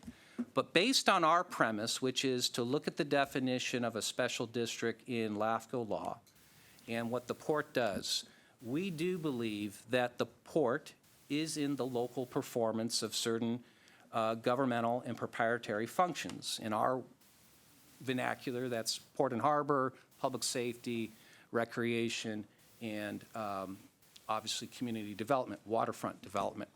So with that premise, we've then kind of stress tested against a couple of comments that we have heard more times than not over the last few months to figure out, does the conclusion hold based on these comments? And so a handful of them are shown up on the screen. More are detailed in the agenda report. But in short order, the first stress test, okay, well, the port was created under special legislation. Is that still the domain of LAFCO? And we can say affirmatively yes. The CKH, your principal act, clearly and explicitly says you oversee both general act and special act special districts. So we've addressed that one factor. And then the next issue is, well, is LAFCO asserting its oversight simply duplicative to what the State Lands Commission already does? And we have certainly gone through as much as we can to come to this very clear component that they are separate oversight responsibilities. Whereas the Lands Commission's oversight deals with the port as a grantee of public trust properties and oversees the port specific to making sure their use and development of those public trust properties is in keeping with the state and legislature's interest and benefit statewide. LAFCO, on the other hand, is focused in on simply local agencies' government structure, its boundaries, and its municipal service areas. So in our mind, completely and distinct interests. Now, that's not to say, and this gets to the third point that you see up on the screen, there will be occasions when a LAFCO and a State Lands Commission's interests and duties cross-pollinate. For example, an entity that has state land, or excuse me, public trust properties and would like to annex more public trust properties, well, that's a LAFCO function as we believe it. However, CKH contemplates when this cross-pollination occurs and provides procedures for LAFCO to interact with the State Lands Commission and the State Lands Commission to interact with LAFCO. So we see that our forefathers at LAFCO have already contemplated and signed off on a LAFCO and State Lands Commission having separate tasks, but then addressing when the tasks intersect. And then separately, but certainly on a related note, One of the items of supplemental correspondence that Michaela sent out to you last Friday was an email exchange I had with 5 other LAFCO executive officers, because I was curious. As Deanne will highlight in a little bit, we have certainly gotten a lot of strong pushback to the idea of LAFCO asserting its oversight from the State Lands Commission, and one of their comments is this is going to cause problems for us. Well, we know that by way of the State Lands Commission's website, there are at least 5 other harbor and port districts in California that are also granted public trust properties. So in that email exchange, I asked all of their executive officers, well, what say you? Is there an issue with your duties to oversee the boundaries and prepare municipal service reviews and the like for these special districts with the Land Commission? Their answers are provided for you, and in some, no. There has been no conflict, which then leads me to this observation. Why, if the Lands Commission was here, I would ask, why would LAFCO asserting its oversight in San Diego be any different and or problematic to what is already occurring and apparently somewhat orderly in other parts of the state? And then last but not least, we certainly recognize that the port, and we're pleased that we have a couple of representatives from the port, Job and Rand, in the audience, that they do have to be mindful of the State Lands Commission in their duty in managing public trust properties. And in that function, yes, they do serve a state benefit and serve the state interest. But 2 things can be true. In serving the state, they are nonetheless, in our estimation, providing those services locally. They are performing governmental and proprietary functions here in San Diego that concurrently benefit and affect local residents for the purpose also of the state. So in our mind, 2 things can be true. So what does this all mean? And I'm getting close to being done on my end, Commission. Thank you for the extra time. So if we go to the last slide, so brass tack of it all. What would it mean in today's world if LAFCO were to eventually, perhaps as early as today, adopt a policy statement or approve a policy statement that says the port is subject to LAFCO's oversight? Well, here are all the 6 areas, distinct areas that these things would come into play. Now, some of them may never come into play, but the point of LAFCO statute is to have the availability for these things to be contemplated and have a dutifully clear process for anyone to initiate as needed. So, with Carol's project just a little earlier ago, ideally we would be exercising our authority to reorganize proposals that come to you that seek annexation to National City or the other 4 member cities, and make sure that those lands are also being annexed into the port, and then do the filings with the State Board of Equalization. I know that that is an issue today because in our earlier report back in December, we had correspondence from the State Board of Equalization saying that they hadn't processed any change to the port's boundary since 2000. Parenthetically, 2000 is the year that that power was given to LAFCO to do the filings, not the cities or the districts. That's in contrast to the fact that we know we've processed a handful of boundary changes to the member agencies at the same time. So we know that there's a disconnect since 2000 between the expansion of these 5 cities' boundaries and what the legislature and the voters ultimately approved back in '62, which is as these cities grow, so should the port.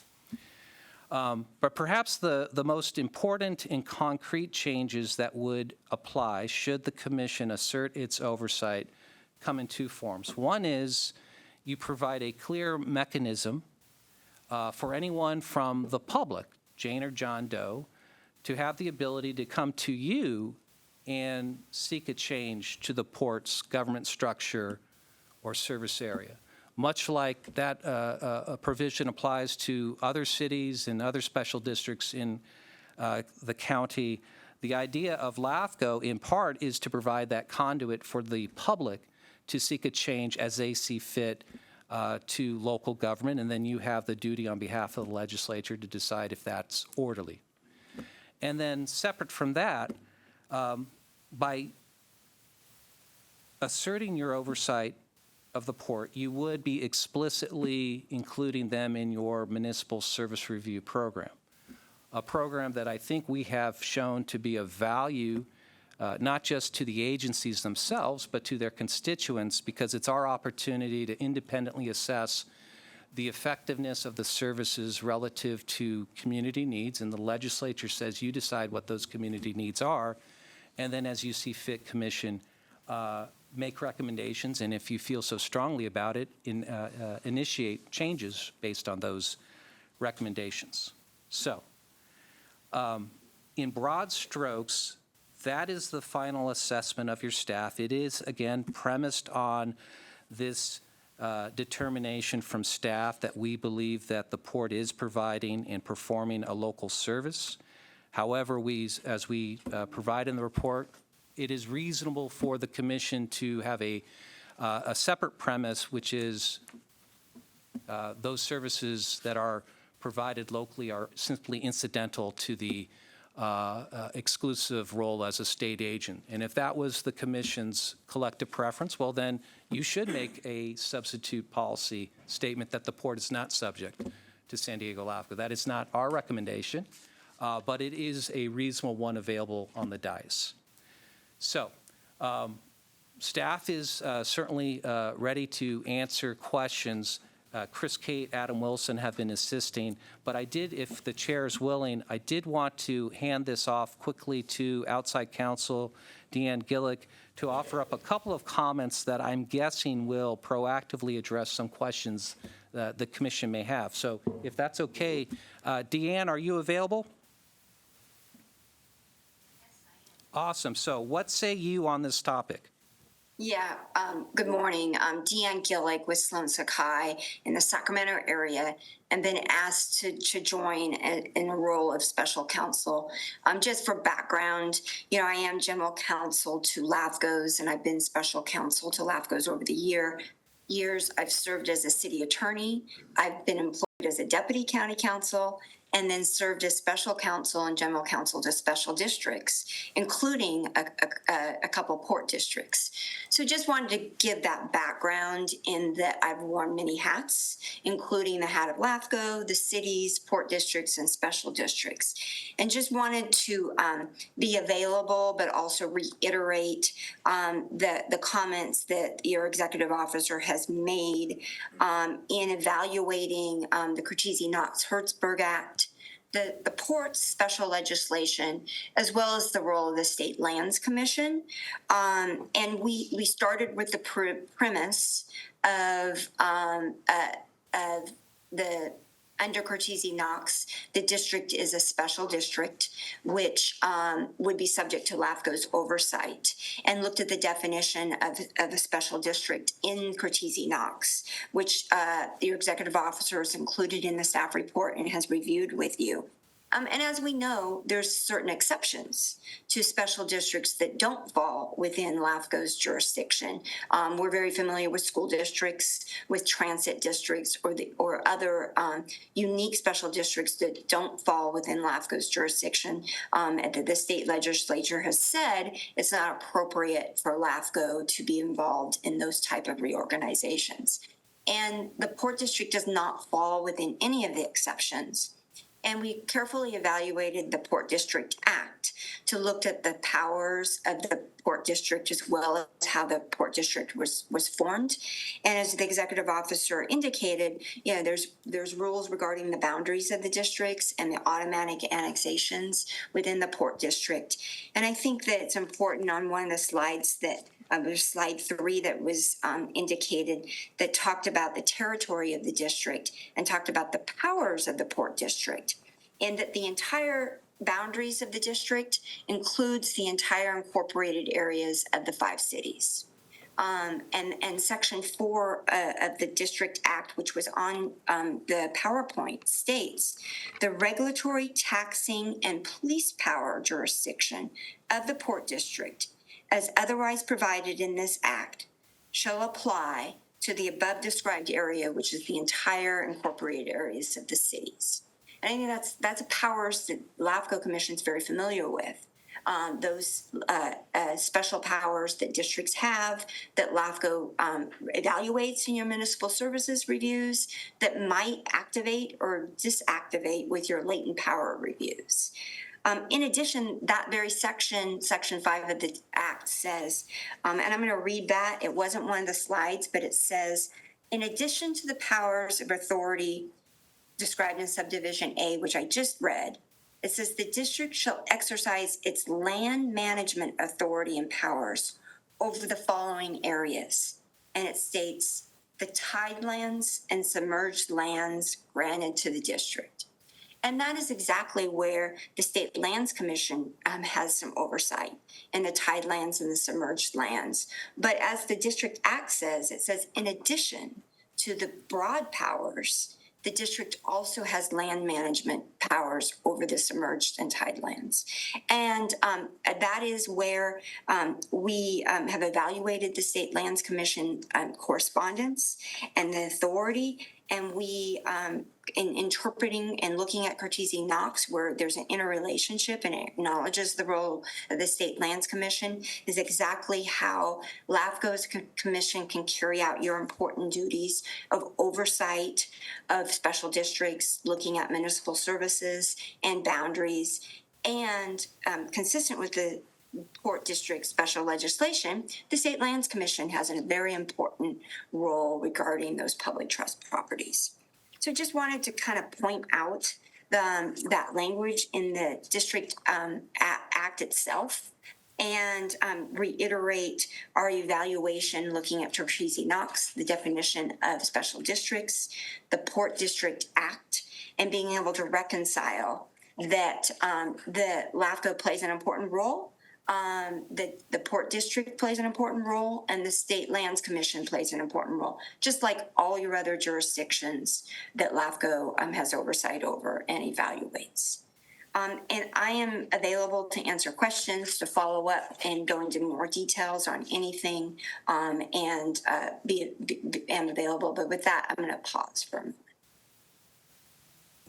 All right, thank you very much for the presentation and the expansion of that information. Let's move to public comment on this item.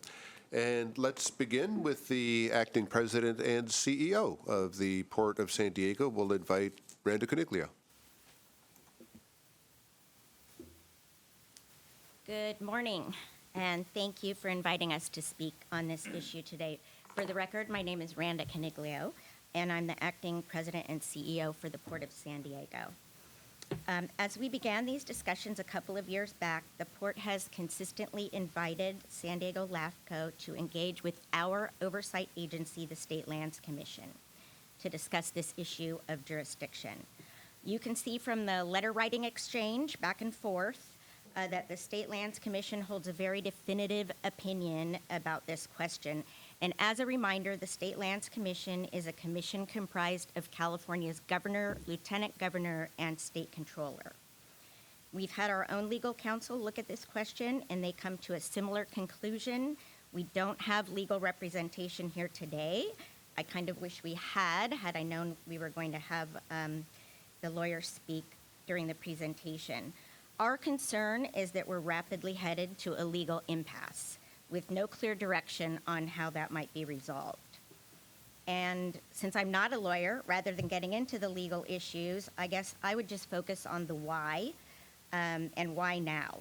I think it's fair to a question to ask because to my knowledge, this is the first time in 50 years that LAFCO has alleged any jurisdictional authority over the Port of San Diego, or that this question has come before you all for a vote. I'll just refer to Mr. Simon's 3 points that he made, referring to sort of a description of LAFCO's separate interest in the port, separate from the State Lands Commission. He spoke about governance structure. our governance structure is set out in the legislature, in the Port Act. Our boundaries are also drawn by the legislature and approved by the State Lands Commission. And as far as municipal services, we do not provide municipal services, and in fact are prohibited from spending state revenues earned on state tidelands for such local matters. Also, I would just remind you all that we do not collect taxes. Any taxes generated on port tidelands go to the county or the respective member cities.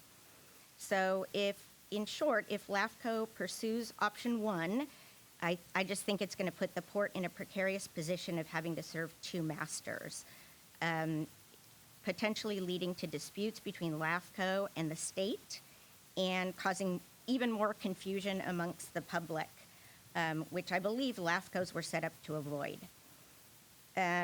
We can foresee a scenario where a municipal service review might dive into a number of things that it feels like the Port District should be doing or contributing to, only for the state to step in and tell us, no, you can't do that. It's just the same type of confusion that we saw played out in last year's grand jury report, which reflected a fundamental misunderstanding of what the Port Act set us up to do and what the mission of the port is, and ignored a number of long-standing legal principles that govern the port's actions. Nothing came of it. None of our member cities agreed with it. And if you haven't read our response to that report, I would urge you to do so because it's an excellent primer on our purpose and mission as set forth in the legislation that created the port. In conclusion, the port would ask the Commission to support the alternative or the substitute policy because we think at the end of the day, both the letter of the law and the spirit of the law suggest that staying in your same lane where you've been for over 50 years is the most prudent course of action. Thank you very much. Thank you, Ms. Coniglio. All right, our next speaker. Through the chair, I have a question of her. Is that appropriate at this time, or will she come back? Let's reserve questions for Commissioner comment. Let's do it then. Let's do it then. Thank you, Commissioner Becker. Let's hear from Laura Wilkinson-Sinton.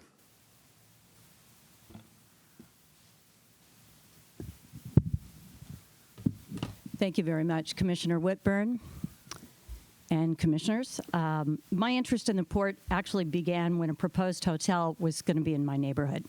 That was killed, but the developer came back and put cottages on the quays on the thing.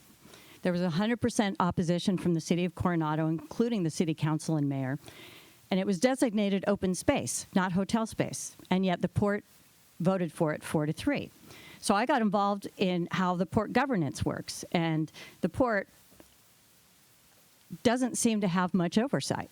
After conducting investigations regarding a commissioner of another city, I witnessed them in real time violate the Brown Act during meetings and not post notification in time. So I spoke to the FPPC. They said, talk to the State Lands Commission. The General Counsel of the State Lands Commission and his office, we had a little back and forth for conversation.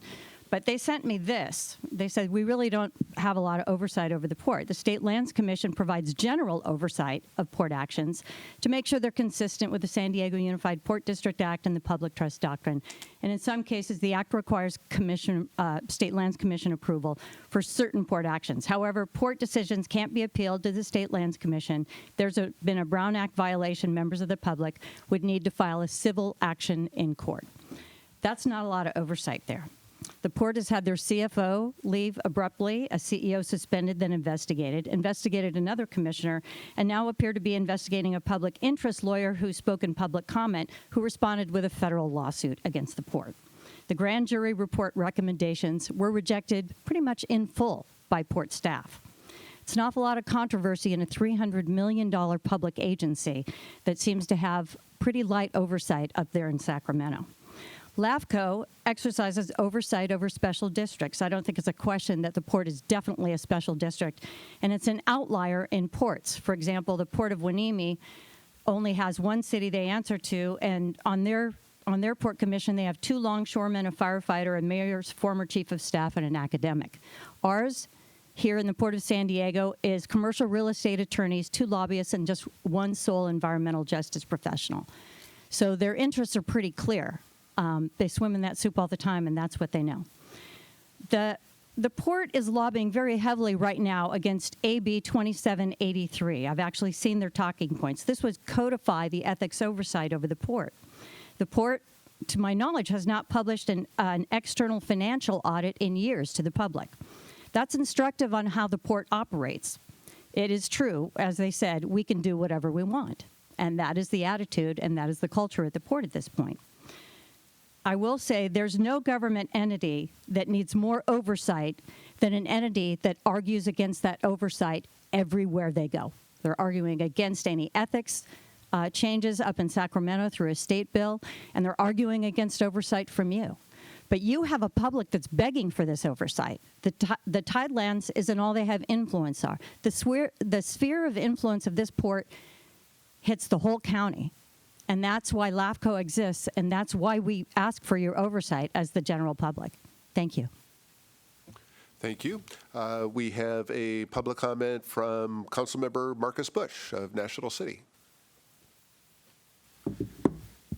Yes, good morning, and thank you to LAFCO Chair, Commissioners, and staff. My name is Marcus Bush. I'm a council member for the City of National City.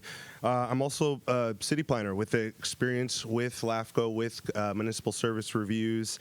I assisted actually with the Escondido Municipal Service Review back in 2016 when I was working for a private consultant firm, and I did a lot of work with Imperial County LAFCO. Over there, they're called service area plans, so instead of municipal service reviews. So it is a topic. In addition, my interest personally in public, representing the City of National City, it's also something I have experience with. And so I'm here today to ask you all to support the staff recommendation and accept the final administrative assessment and determine that the port is subject to commission oversight along with the actions under Alternative 1.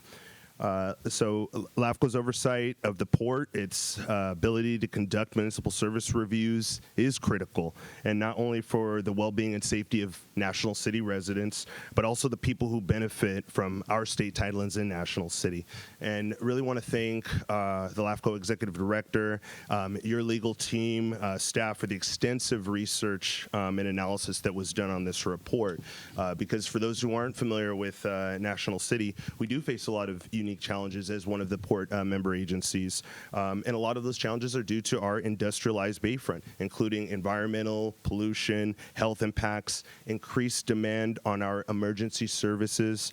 And the current municipal service agreement we have with the port fails to adequately address these issues.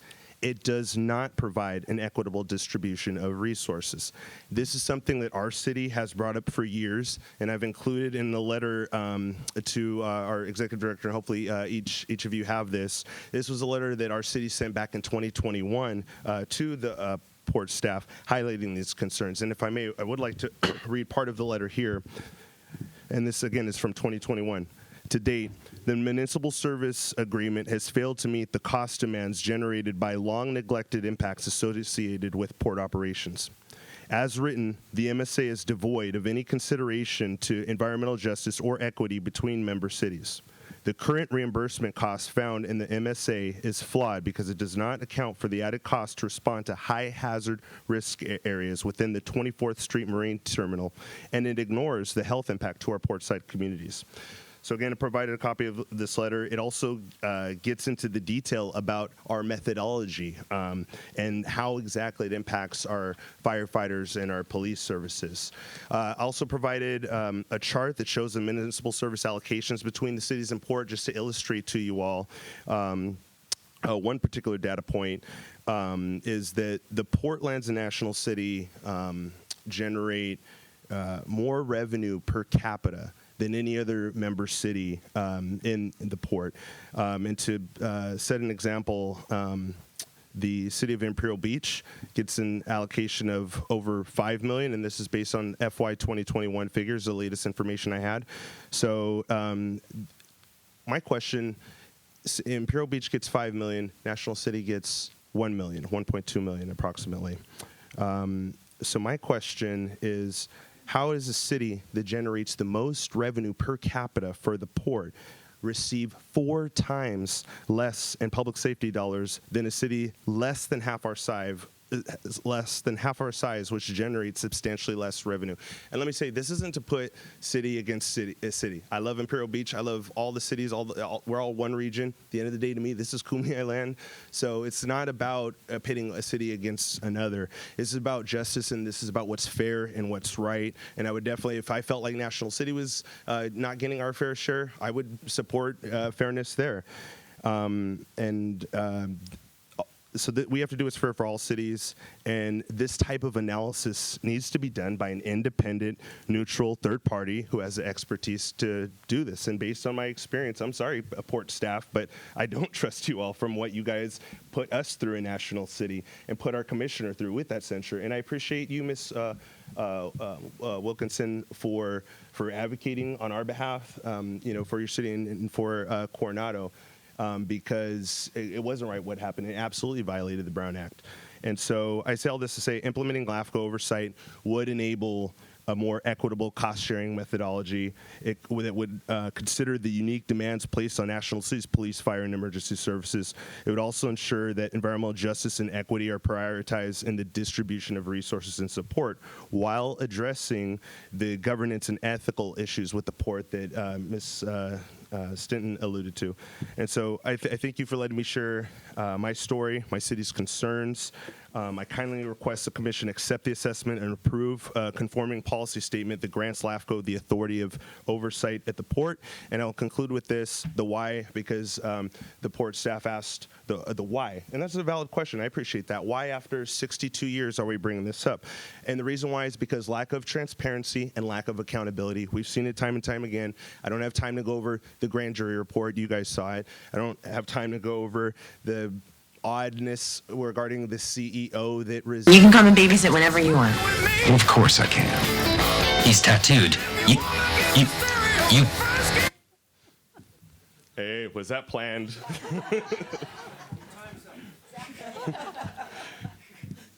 So the grand jury report, the CEO resignation, just look at all this. Look what's going on. I just want what's fair and equitable. And even though we might have disagreements or disputes, I want to be fair to the port too.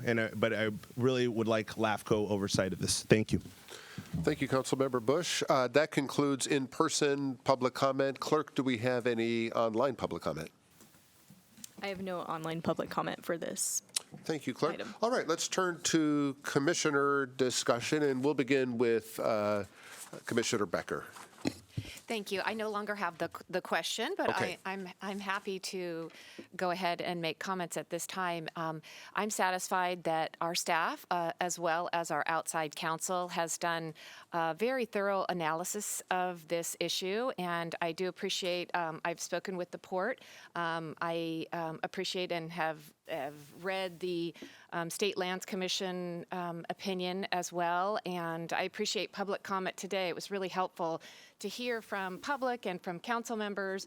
So I'm satisfied at this time that there is a role for LAFCO to assert a very different jurisdiction than the State Lands Commission.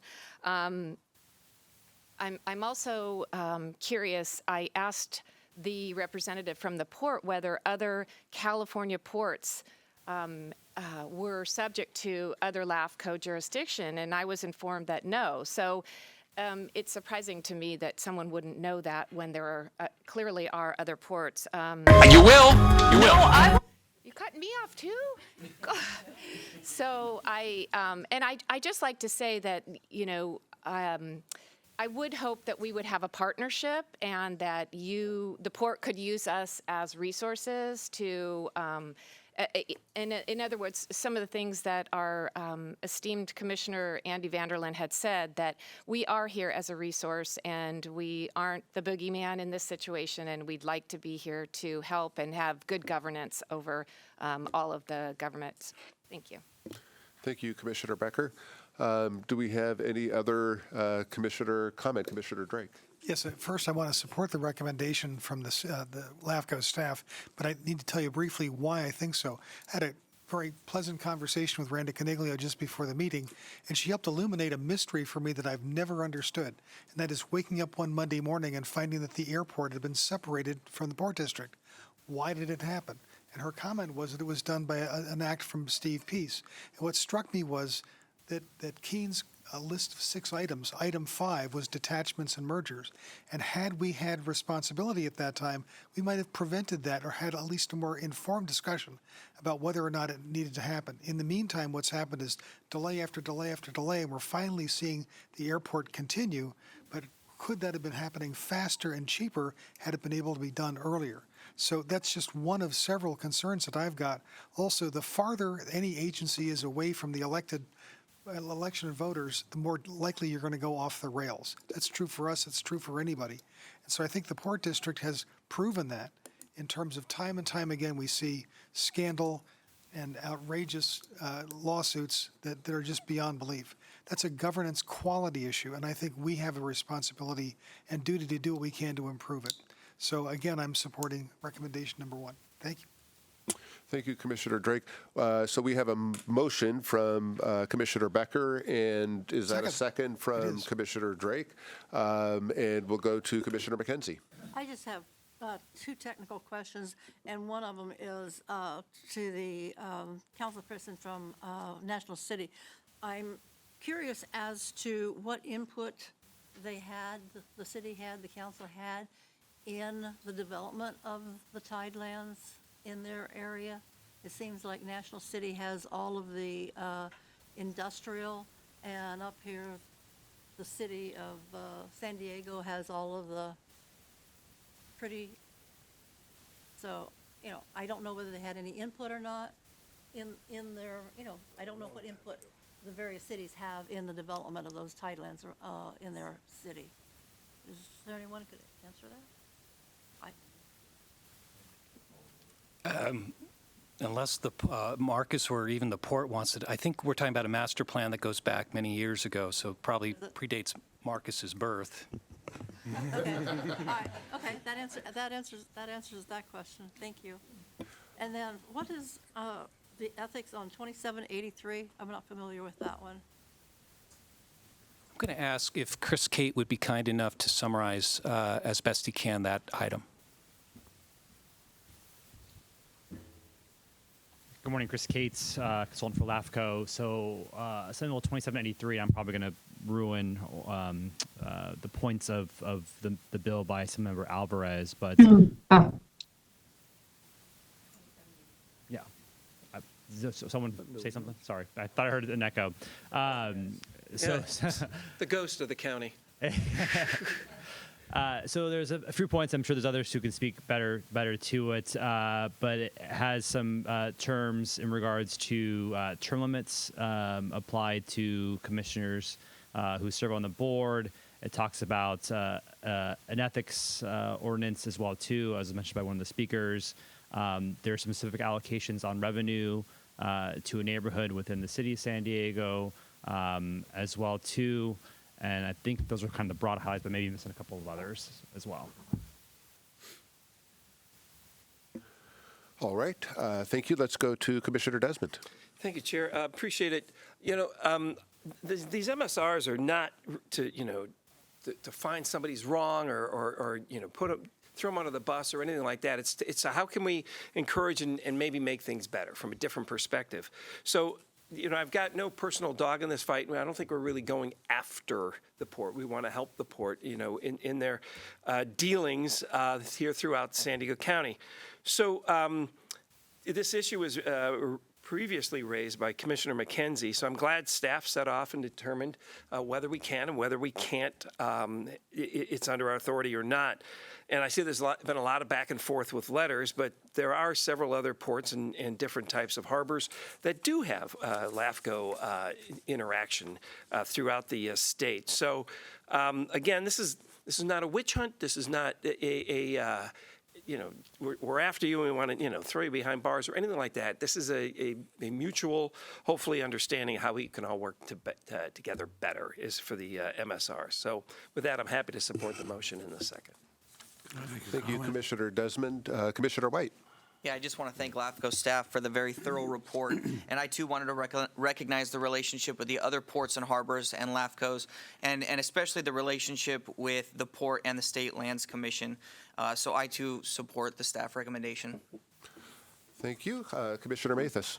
Well, I also support the staff's recommendation, but I think it'd be interesting to highlight, which hasn't been mentioned, and that is to whom, to the port commissioners, owe their appointments. In other words, how do they get to be a commissioner? Okay. Can anybody answer that? They're appointed by the city councils of their respective cities. Okay, so I'm surprised that, in considering, how many cities that are on the port. So if there is a concern here about how the commission is carrying out its duties in terms of how well it's serving their responsibilities, what do the cities think about this if they appointed the commissioners? Thank you, Commissioner Mathis. Other further commission discussion on this item?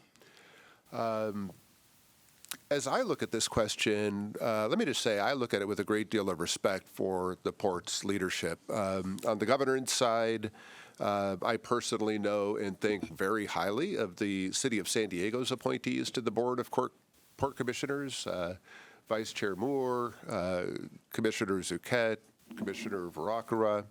On the staff side, you have civic leaders who are widely respected, Ms. Coniglio, Mr. Nelson, both of whom are with us today. And I think the port, at least in the area that interfaces with the city of San Diego, is doing very exciting work that is going to benefit our entire region for generations to come. I also think LAFCO plays an important and useful role in keeping interjurisdictional relationships clear and orderly, and in reviewing local services.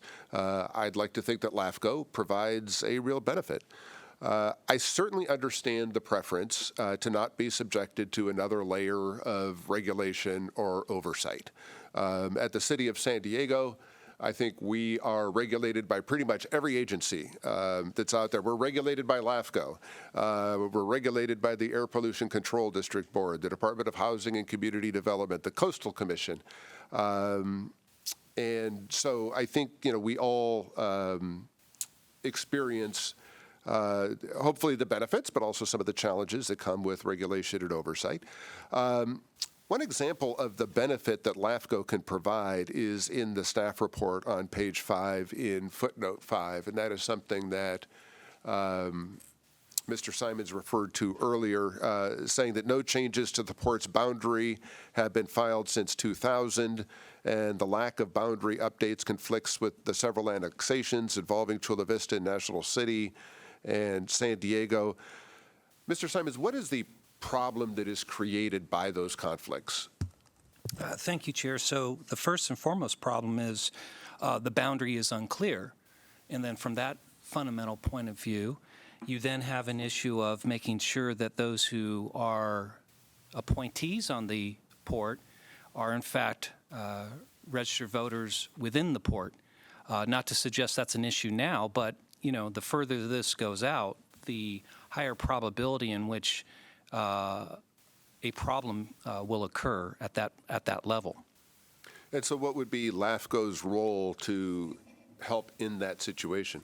So the most immediate benefit would be for LAFCO to true up the boundary of the port to make sure that the State Board of Equalization's master role accurately reflects all of the changes that have been done since 2000 to the 5-member agencies. And we can start with the approval that just occurred a few items earlier with National City. Thank you, Mr. Simons. One of the questions that we have to consider is whether the port provides local services. I have reviewed the argument that the port does not provide local services. And as I review that argument, it strikes to me that it is somewhat circular or conclusory. It essentially says that the port was formed to manage state lands. Therefore, everything the port does furthers a statewide purpose and is not a local service. But I think about the Harbor Police, for example. The Harbor Police respond to traffic accidents on Harbor Drive. Is that a local service or is that a statewide purpose? The Harbor Police provide law enforcement at the airport under contract with the airport authority. Is that a local service? Is that a statewide purpose? I mean, obviously there's history there and reasons why that came about. But if someone said that those seemed like local services, would they be wrong? Another question for us to consider is whether the State Lands Commission has exclusive oversight or regulation of the port.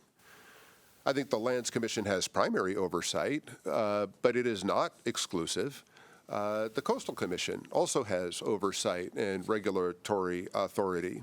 And the Coastal Commission was created after the Port Act, just as LAFCO was. The Coastal Commission was created in 1972.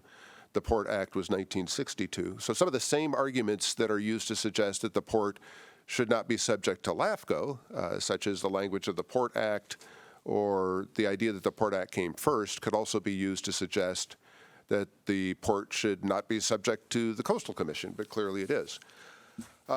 So I think that there is a valuable and supportive role for LAFCO to play in its relationship with the Port of San Diego.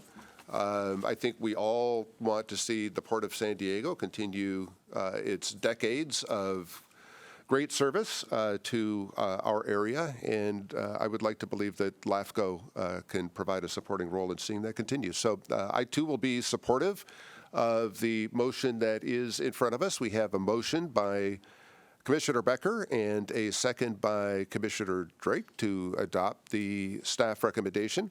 The staff recommendation is to accept the final administrative assessment as presented, approve a conforming policy statement confirming the port is an independent district subject to LAFCO's oversight, and to authorize the executive officer to effectuate the above policy determination with respect to adding the port to the annual appointment, as well as add the port as an eligible voter on the Independent Special District Selection Committee. Seeing no further discussion, clerk, please call the roll. Yes. Yes. Yes. Commissioner Whitburn? Yes. Commissioner White? Yes. Commissioner Mathis? Yes. And Commissioner Drake? Yes. With 7 in favor, 0 opposed, the motion passes. Thank you, clerk. We'll move on now to item 8B, and that is a proposed policy update on LAFCO personnel policies and procedures.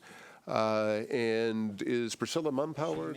All right, is going to provide that presentation for us. Thank you, Chair Whitburn. Thank you, Commissioners. My sincerest apologies for being tardy this morning. Thank you, Dew.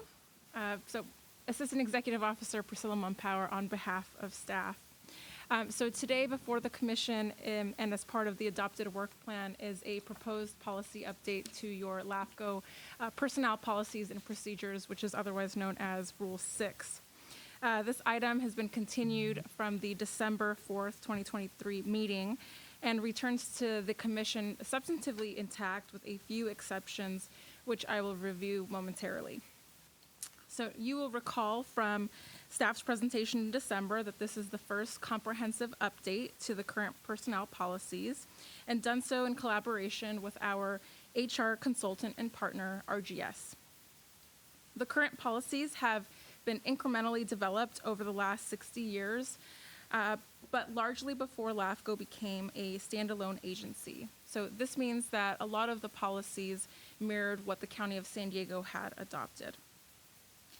What staff has done with this policy update is taken from our current policies and creating a standalone document, while also scaling it to meet the unique needs of our small governmental agency, which comprises less than 10 full-time employees.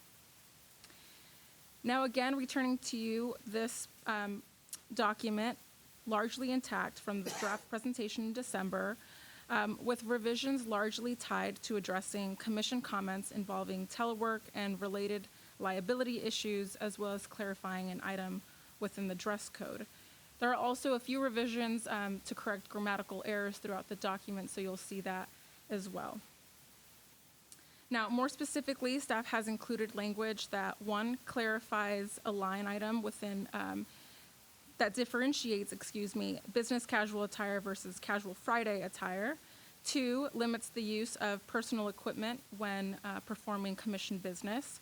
And then three, provides additional guidelines regarding incidental use of both LAFCO-issued equipment as well as the LAFCO vehicle. So these revisions are incorporated into the balance of the update, and I will be reviewing them on the next few slides. So this first slide shows a revision to our dress code wherein we move the redlined item shown on the screen, where it was previously included within the description of what is appropriate for business casual attire, but we've gone ahead and moved that over to our casual Friday attire. Now, next, we're going to go over those revisions incorporated due to commissioner comments. The next slide shows revisions made to restrict the use of personal equipment when performing commission business and redirecting to only using LAFCO-issued equipment.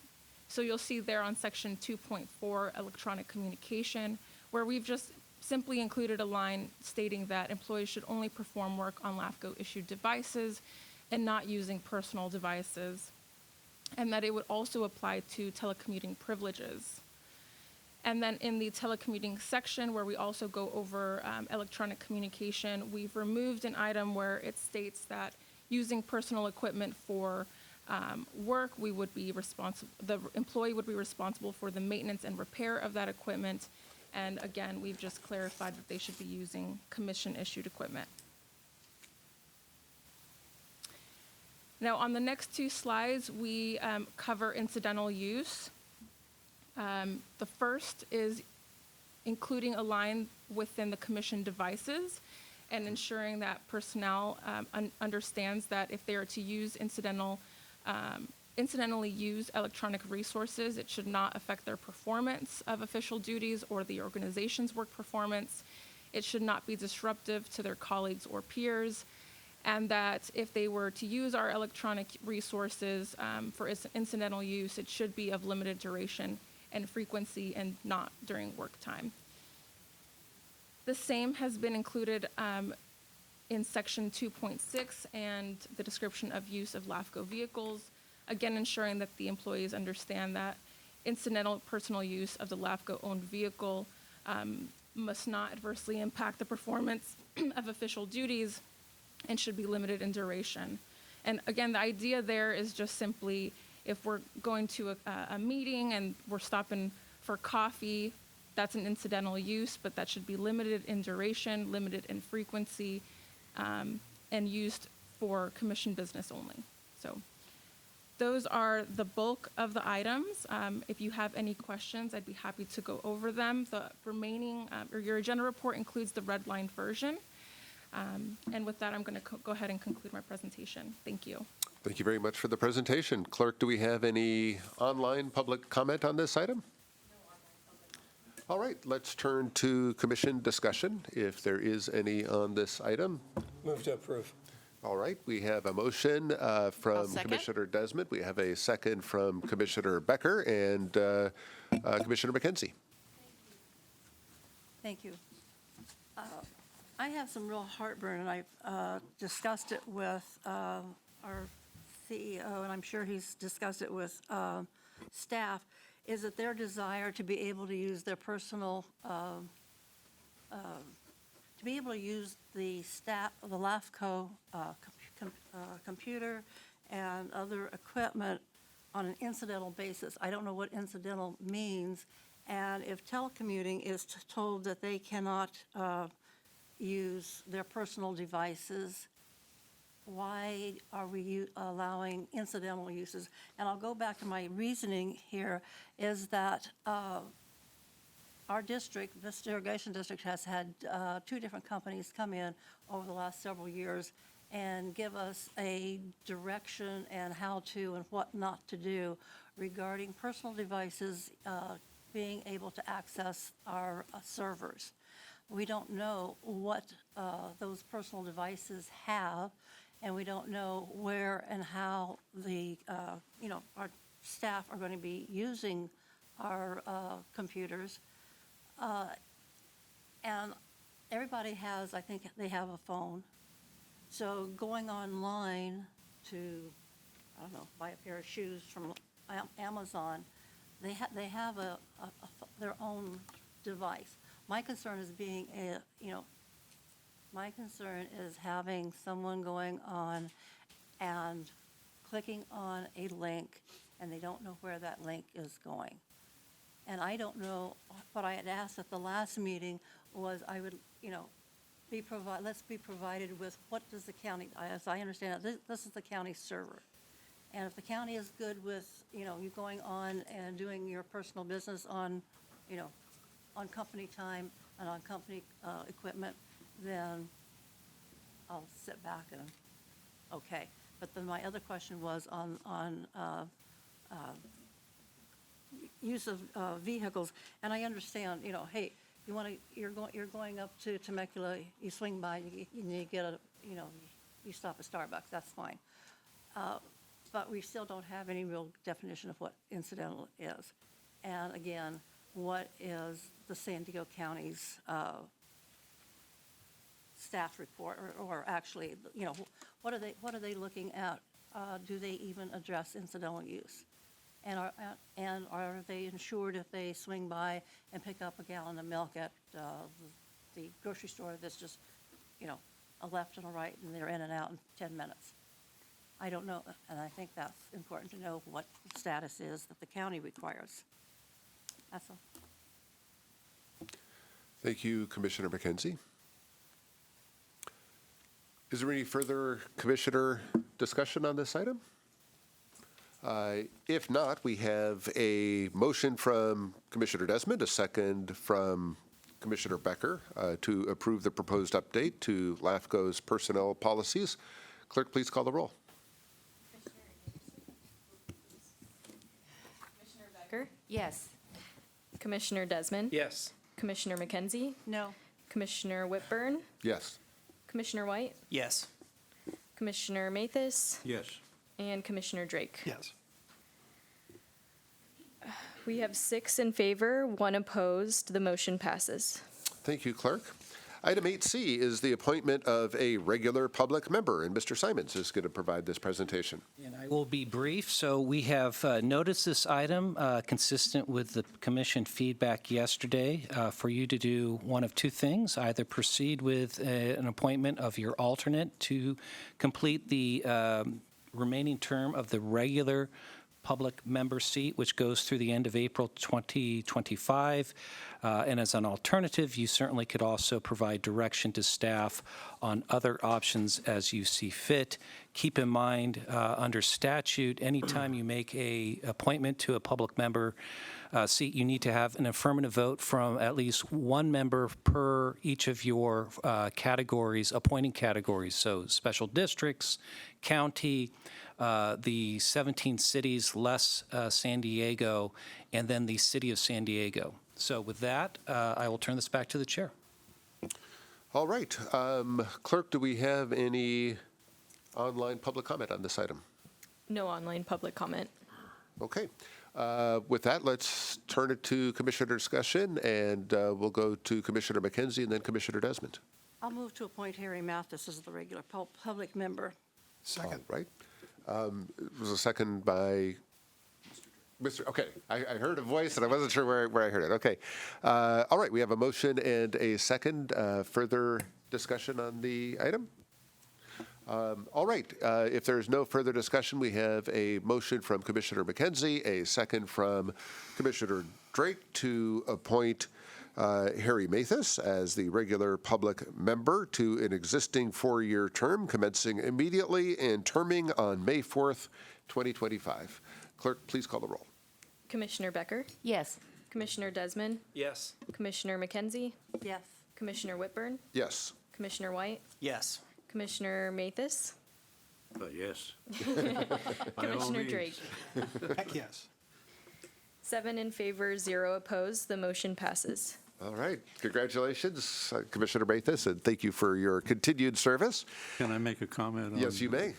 Well, first of all, I thank the board for the honor you've given me to elevating me to commissioner, and representing the public, which is the only member of the board that is appointed by this commission. As you may know, I have served on LAFCO since I was first elected to the city council in 1993. And when I left the council at the time, at the end of my term, 2 terms in 2000, I applied for and was elected and re-elected to LAFCO for successive 4-year terms as an alternate commissioner ever since. My only regret, and I must say I deeply appreciate your confidence in me. My only regret is that this end, as you know, is it's occasioned by the resignation of Andy for health reasons. I know we all wish him well, and we'll keep him on our thoughts and prayers. Like Andy, my goal is to serve you as long as I am able, to the best of my ability. Thank you so much. Thank you very much, Commissioner Mathis, and thank you for your decades of service to LAFCO. May there be many decades ahead. All right, item 8D is contingency options to appoint a new alternate public member. Mr. Simons will provide this presentation. I will, and it will also be brief. The contingency now has turned into necessity, so now you have an open and unexpired term involving the alternate public member seat, a seat that Harry has vacated and nevertheless needs filling through a term of April 2027. I had made a comment when Mr. Vanderlaan was receiving his commendation that we really haven't done a recruitment since that point because Harry was known to the commission. And so for 28 years, you really haven't gone through this exercise. So the question to the commission is, how would you like to go through this exercise? We have agendized this in a manner that allows you, among other things, to allow the chair to create an ad hoc committee if you thought that would be helpful. We did poll what other LAFCOs in the region do, and it seems for the most part an ad hoc committee is utilized by most. And then the process to interview varies after that, but perhaps the commissioners can draw on their own experience making appointments to boards and other commissions to inform this. We will certainly do as you see fit. So with that, the ball is in your court, starting with Chair Whitburn. All right, thank you very much, Mr. Simons. We have one public comment on this item. Eileen Delaney, is this the item that you wish to comment on? Yes, please come forward to the podium.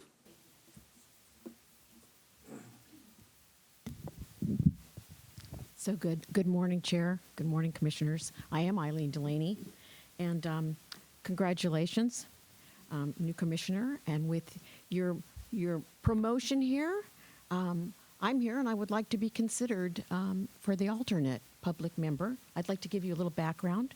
So for almost 30 years, I have had experience with planning and land use. I chair the Fulbert Planning Group. I am an alternate advisory board member on SANDAG.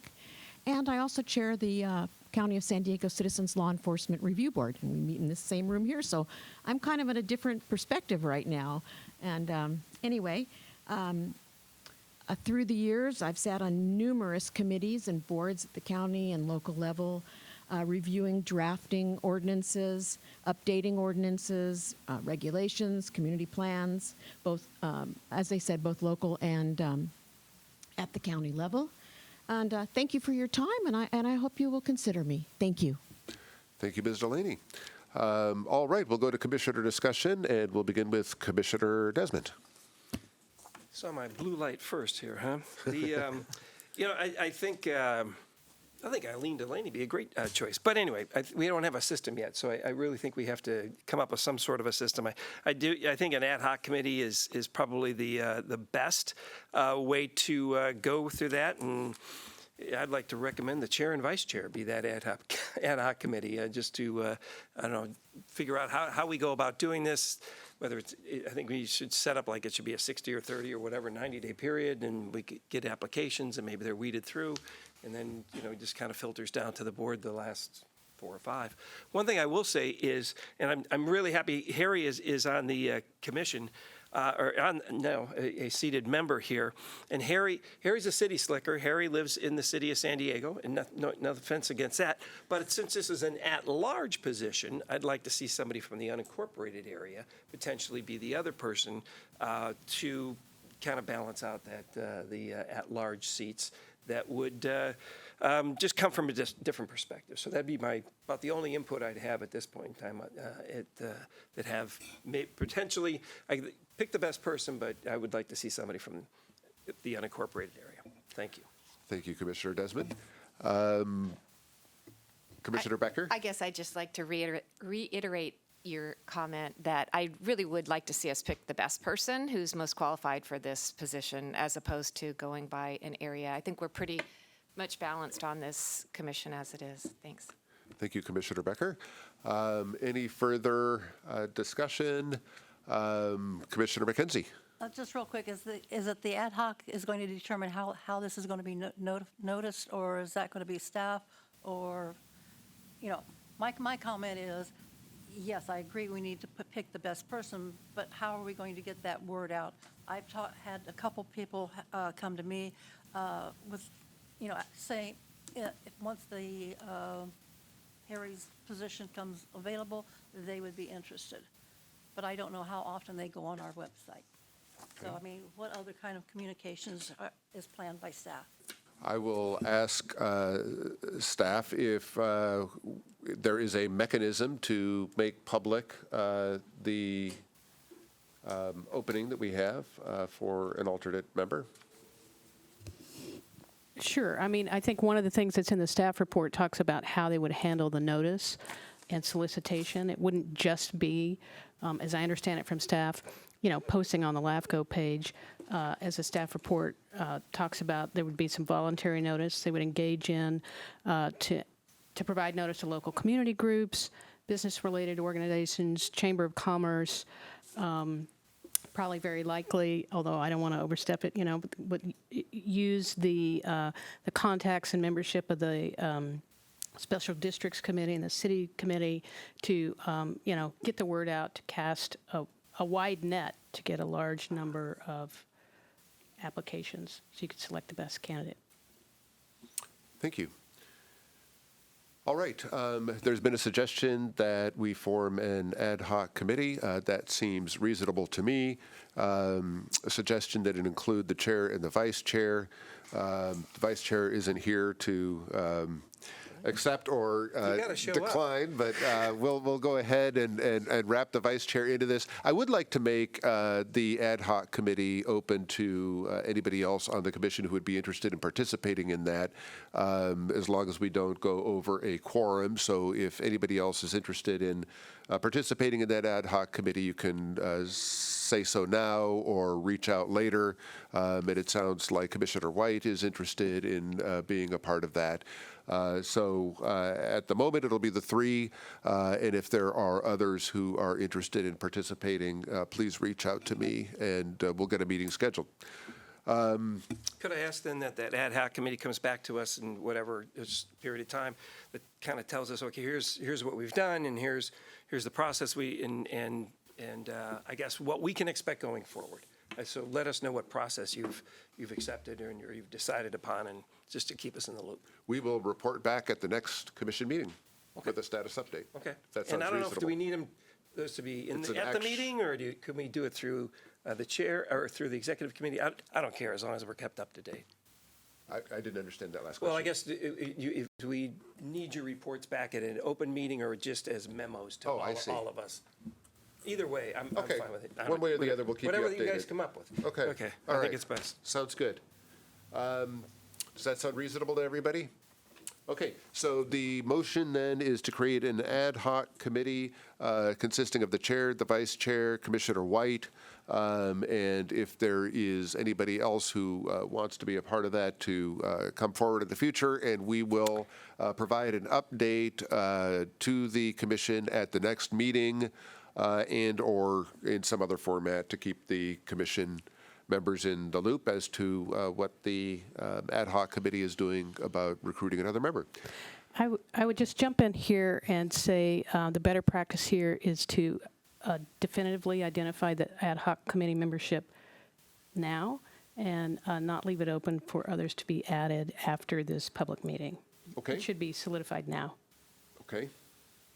I'm conscious of the fact that not all members of the commission are with us today. But, That'll teach them to not be here. all right. So, okay. We've got 3 members on the ad hoc committee. Anybody else want to volunteer? Seeing no other volunteers, all right, we'll put forward a motion then that If you want 4 people, will that work for? I mean, There's 8 of us.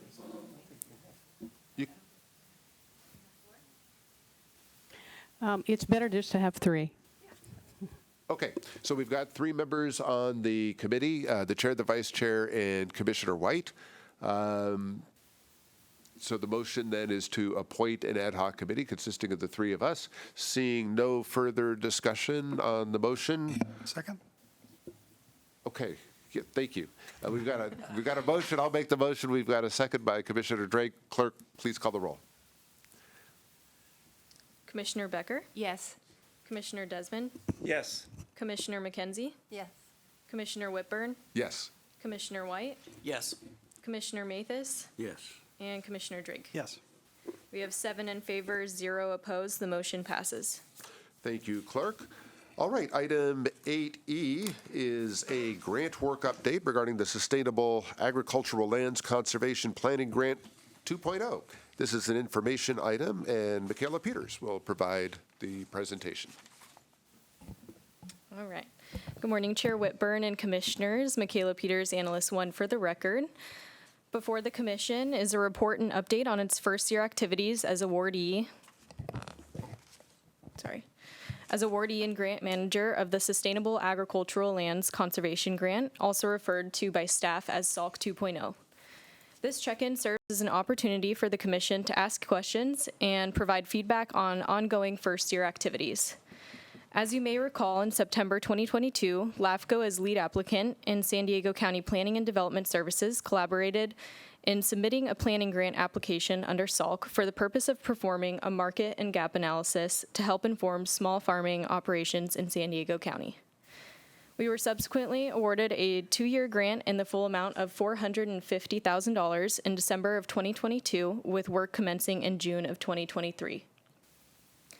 Some of our major accomplishments to date include establishing a memorandum of understanding with our county partner, Planning and Development Services, wherein we delineated roles and responsibilities, which helped kickstart the establishment of partnerships with 2 consultants, Agricultural Impact Associates and RIC Engineering.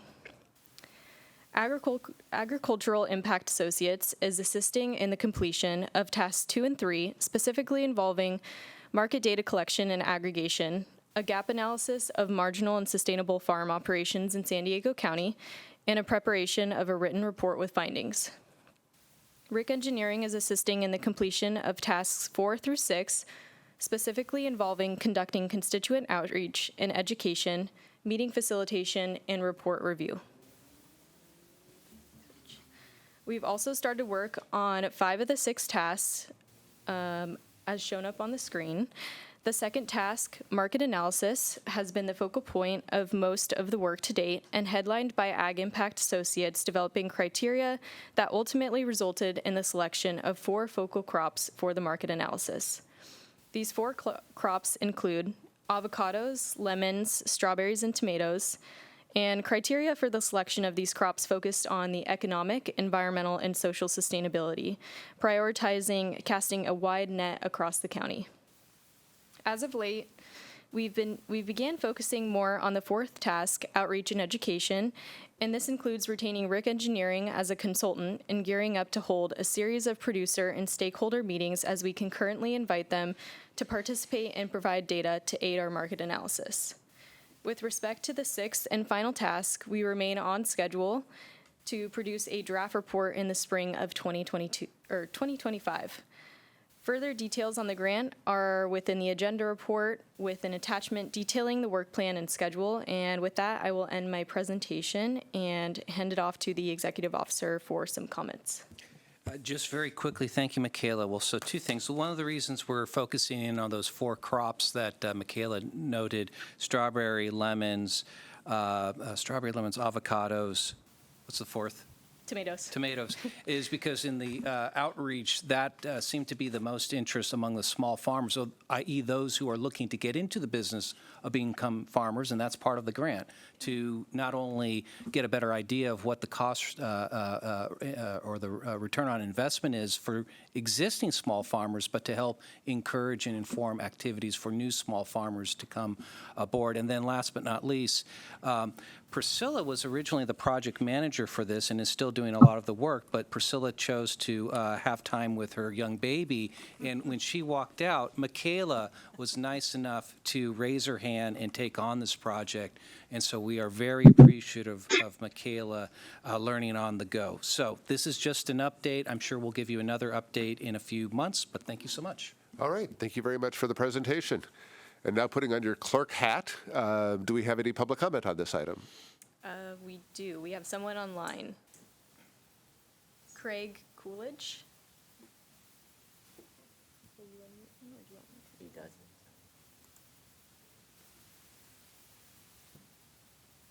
Okay, can you hear me? Hi, this is Craig Kalachi. I'm the former University of California Farm Advisor and County Director up in Santa Clara County, and was on the small farms, chairman of the small farms work group for the university for many years, and am currently involved with, I'm the Business Development Sustainability Manager for San Pasqual Valley Soils, which is affiliated with the last remaining commercial dairy here in San Diego County. And as such, I'm very involved in agriculture issues and helping the growers. And as a former plant pathologist, I just want to make 2 points here briefly, and that is when we sustain agriculture, we really need to be sustaining healthy agriculture and the importance of what that means. And that currently, avocado growers specifically, and I'll confine my comments to that group, are really in a crisis. Financially, their health is very, very acutely being affected by a number of issues. And because of that acute nature of the predicament they find themselves in, I want the commission to recognize the need to hear the voices of the growers themselves. And I would like to propose that an agricultural advisory committee made up of growers and not just consultants, but growers themselves that are impacted by stalk and the importance of those resources to their very survival. And I'm hoping that one of the growers, avocado growers, Eddie Grangetto, will join me here shortly and share from his perspective some of his concerns and the need to hear clearly what the challenges are. The outcome number one of STALK 2 is to understand the challenges being faced by the local producers and specifically small farmers. Does he see it? I'll turn it over to that. That's the end of my comments, just those 2 items. All right, do we have any further comment? We have Edward Grangetto online as well. Good morning. Can you hear me? Yes, we can. Good. Well, thank you very much for the opportunity. My name is Eddie Grangetto. My wife, Karen, and I farm in Escondido. We grow avocados and citrus on a family farm that my father started many years ago, and I've been involved in local agriculture for much of my life. I also work for my brother's company, Grangetto Farm and Garden Supply, as a licensed certified crop advisor with a specialty in sustainability, and as a licensed California pest control advisor, in addition to those other responsibilities. I'm also a founding member of Escondido Growers for Agricultural Preservation, a grower group that is responsible for bringing agricultural recycled water to our grower community in Escondido and saving the city of Escondido $1 billion in potential wastewater costs. I was also one of the many that participated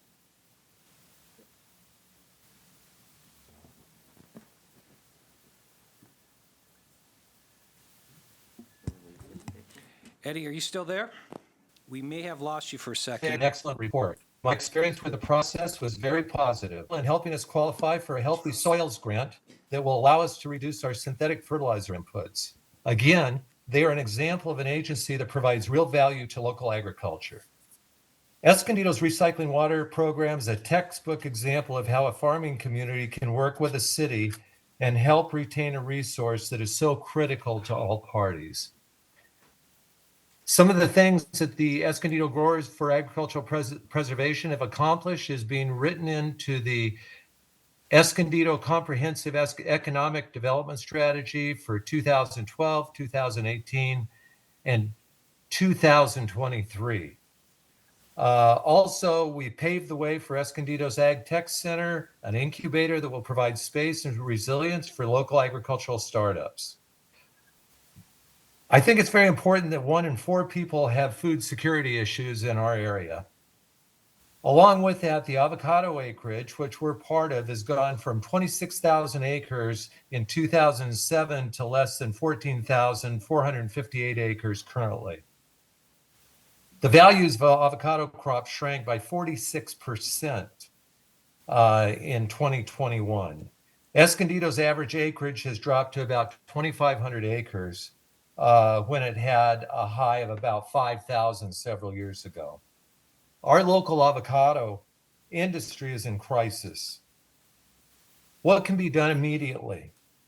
My proposal is to have a SALC 1.5. And this would be a local agricultural summit with authentic food producers, ranchers, industry professionals that grow and operate within the local agriculture as their primary business. This summit would provide 95% of the information that is now being handed off in the 2.0 proposal to consultants and other unnecessary money pits. I would consider tasking the folks at the Resource Conservation District to take the lead on the new SALC 1.50 due to their excellent results with 1.0. The avocado growers in San Diego County need relief now. What we need to thrive is some help with grant writing, an agricultural ombudsman or AgZar to help direct growers into areas of subsidies and offset costs that reflect the benefits of avocado groves in providing wildfire habitat, carbon sequestration, and programs like the crops.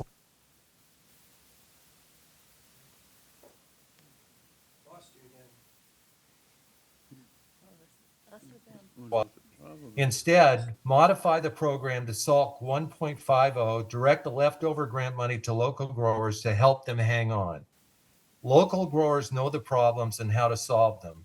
Don't throw our tax dollars away on consultants and bureaucratic waste. We can fix this. Thank you very much. All right, thank you to our public commenters on this item. Do we have any commission discussion? Commissioner Desmond. Thank you, Chair.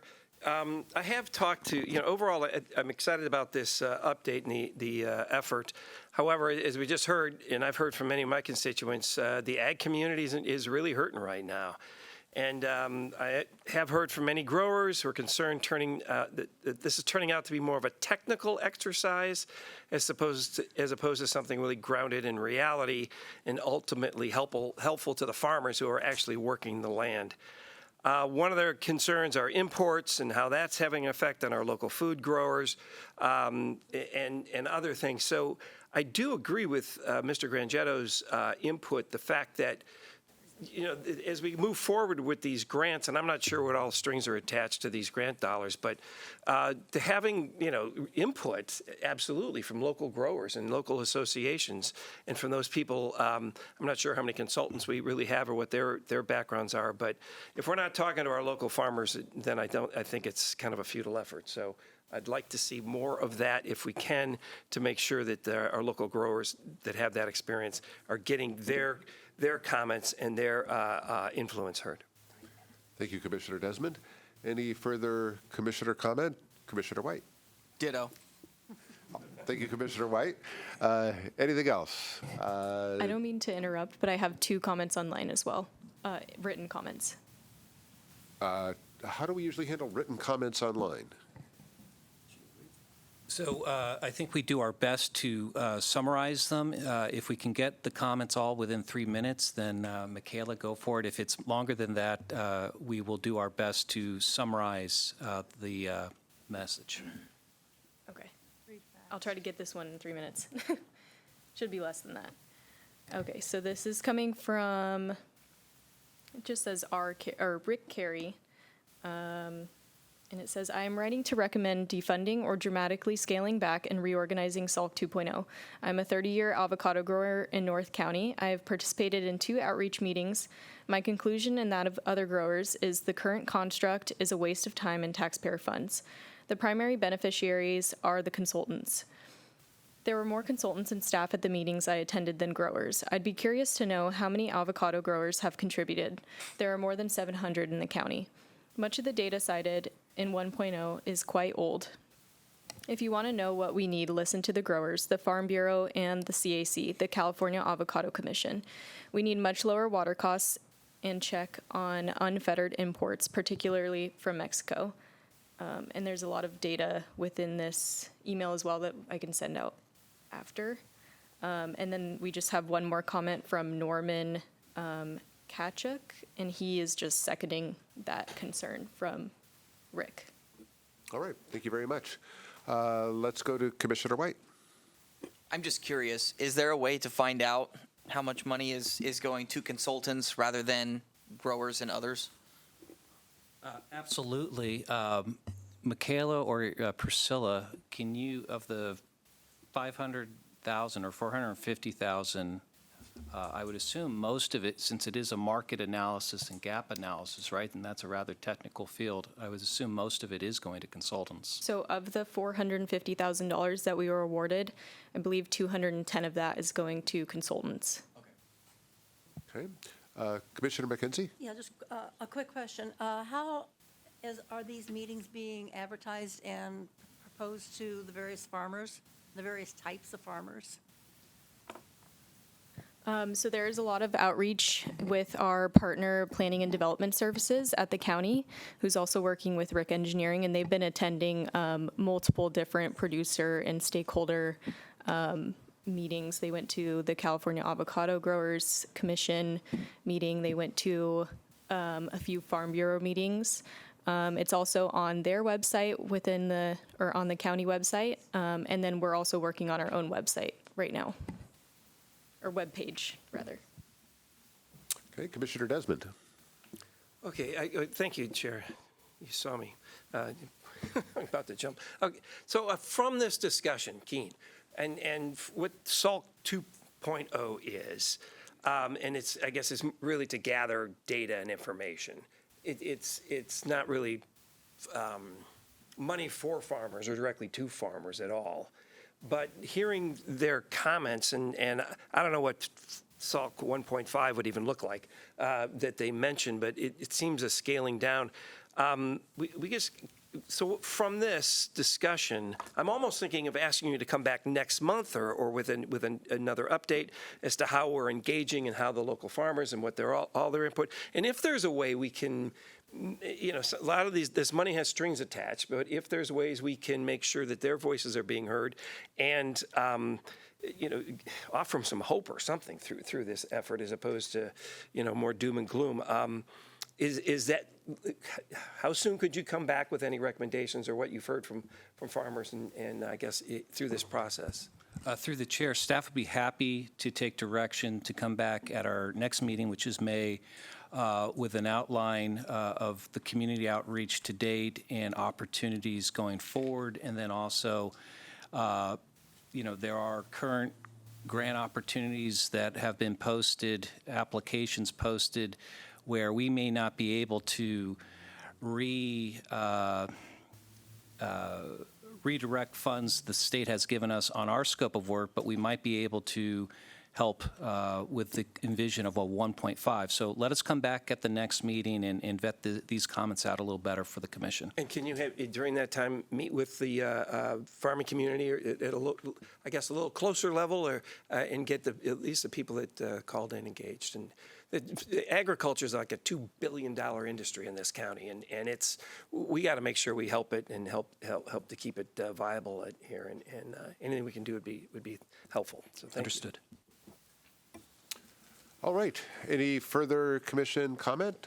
This was an informational item, so there is no motion necessary. All right. That concludes that item. Let's move to item number 9, which is the executive officer report. Thank you, Chair. Just very quickly, as the chair provided a few weeks back, we have gone ahead and canceled the April meeting, given it fell on Cesar Chavez Day. So we will be back here in this room on May 6th.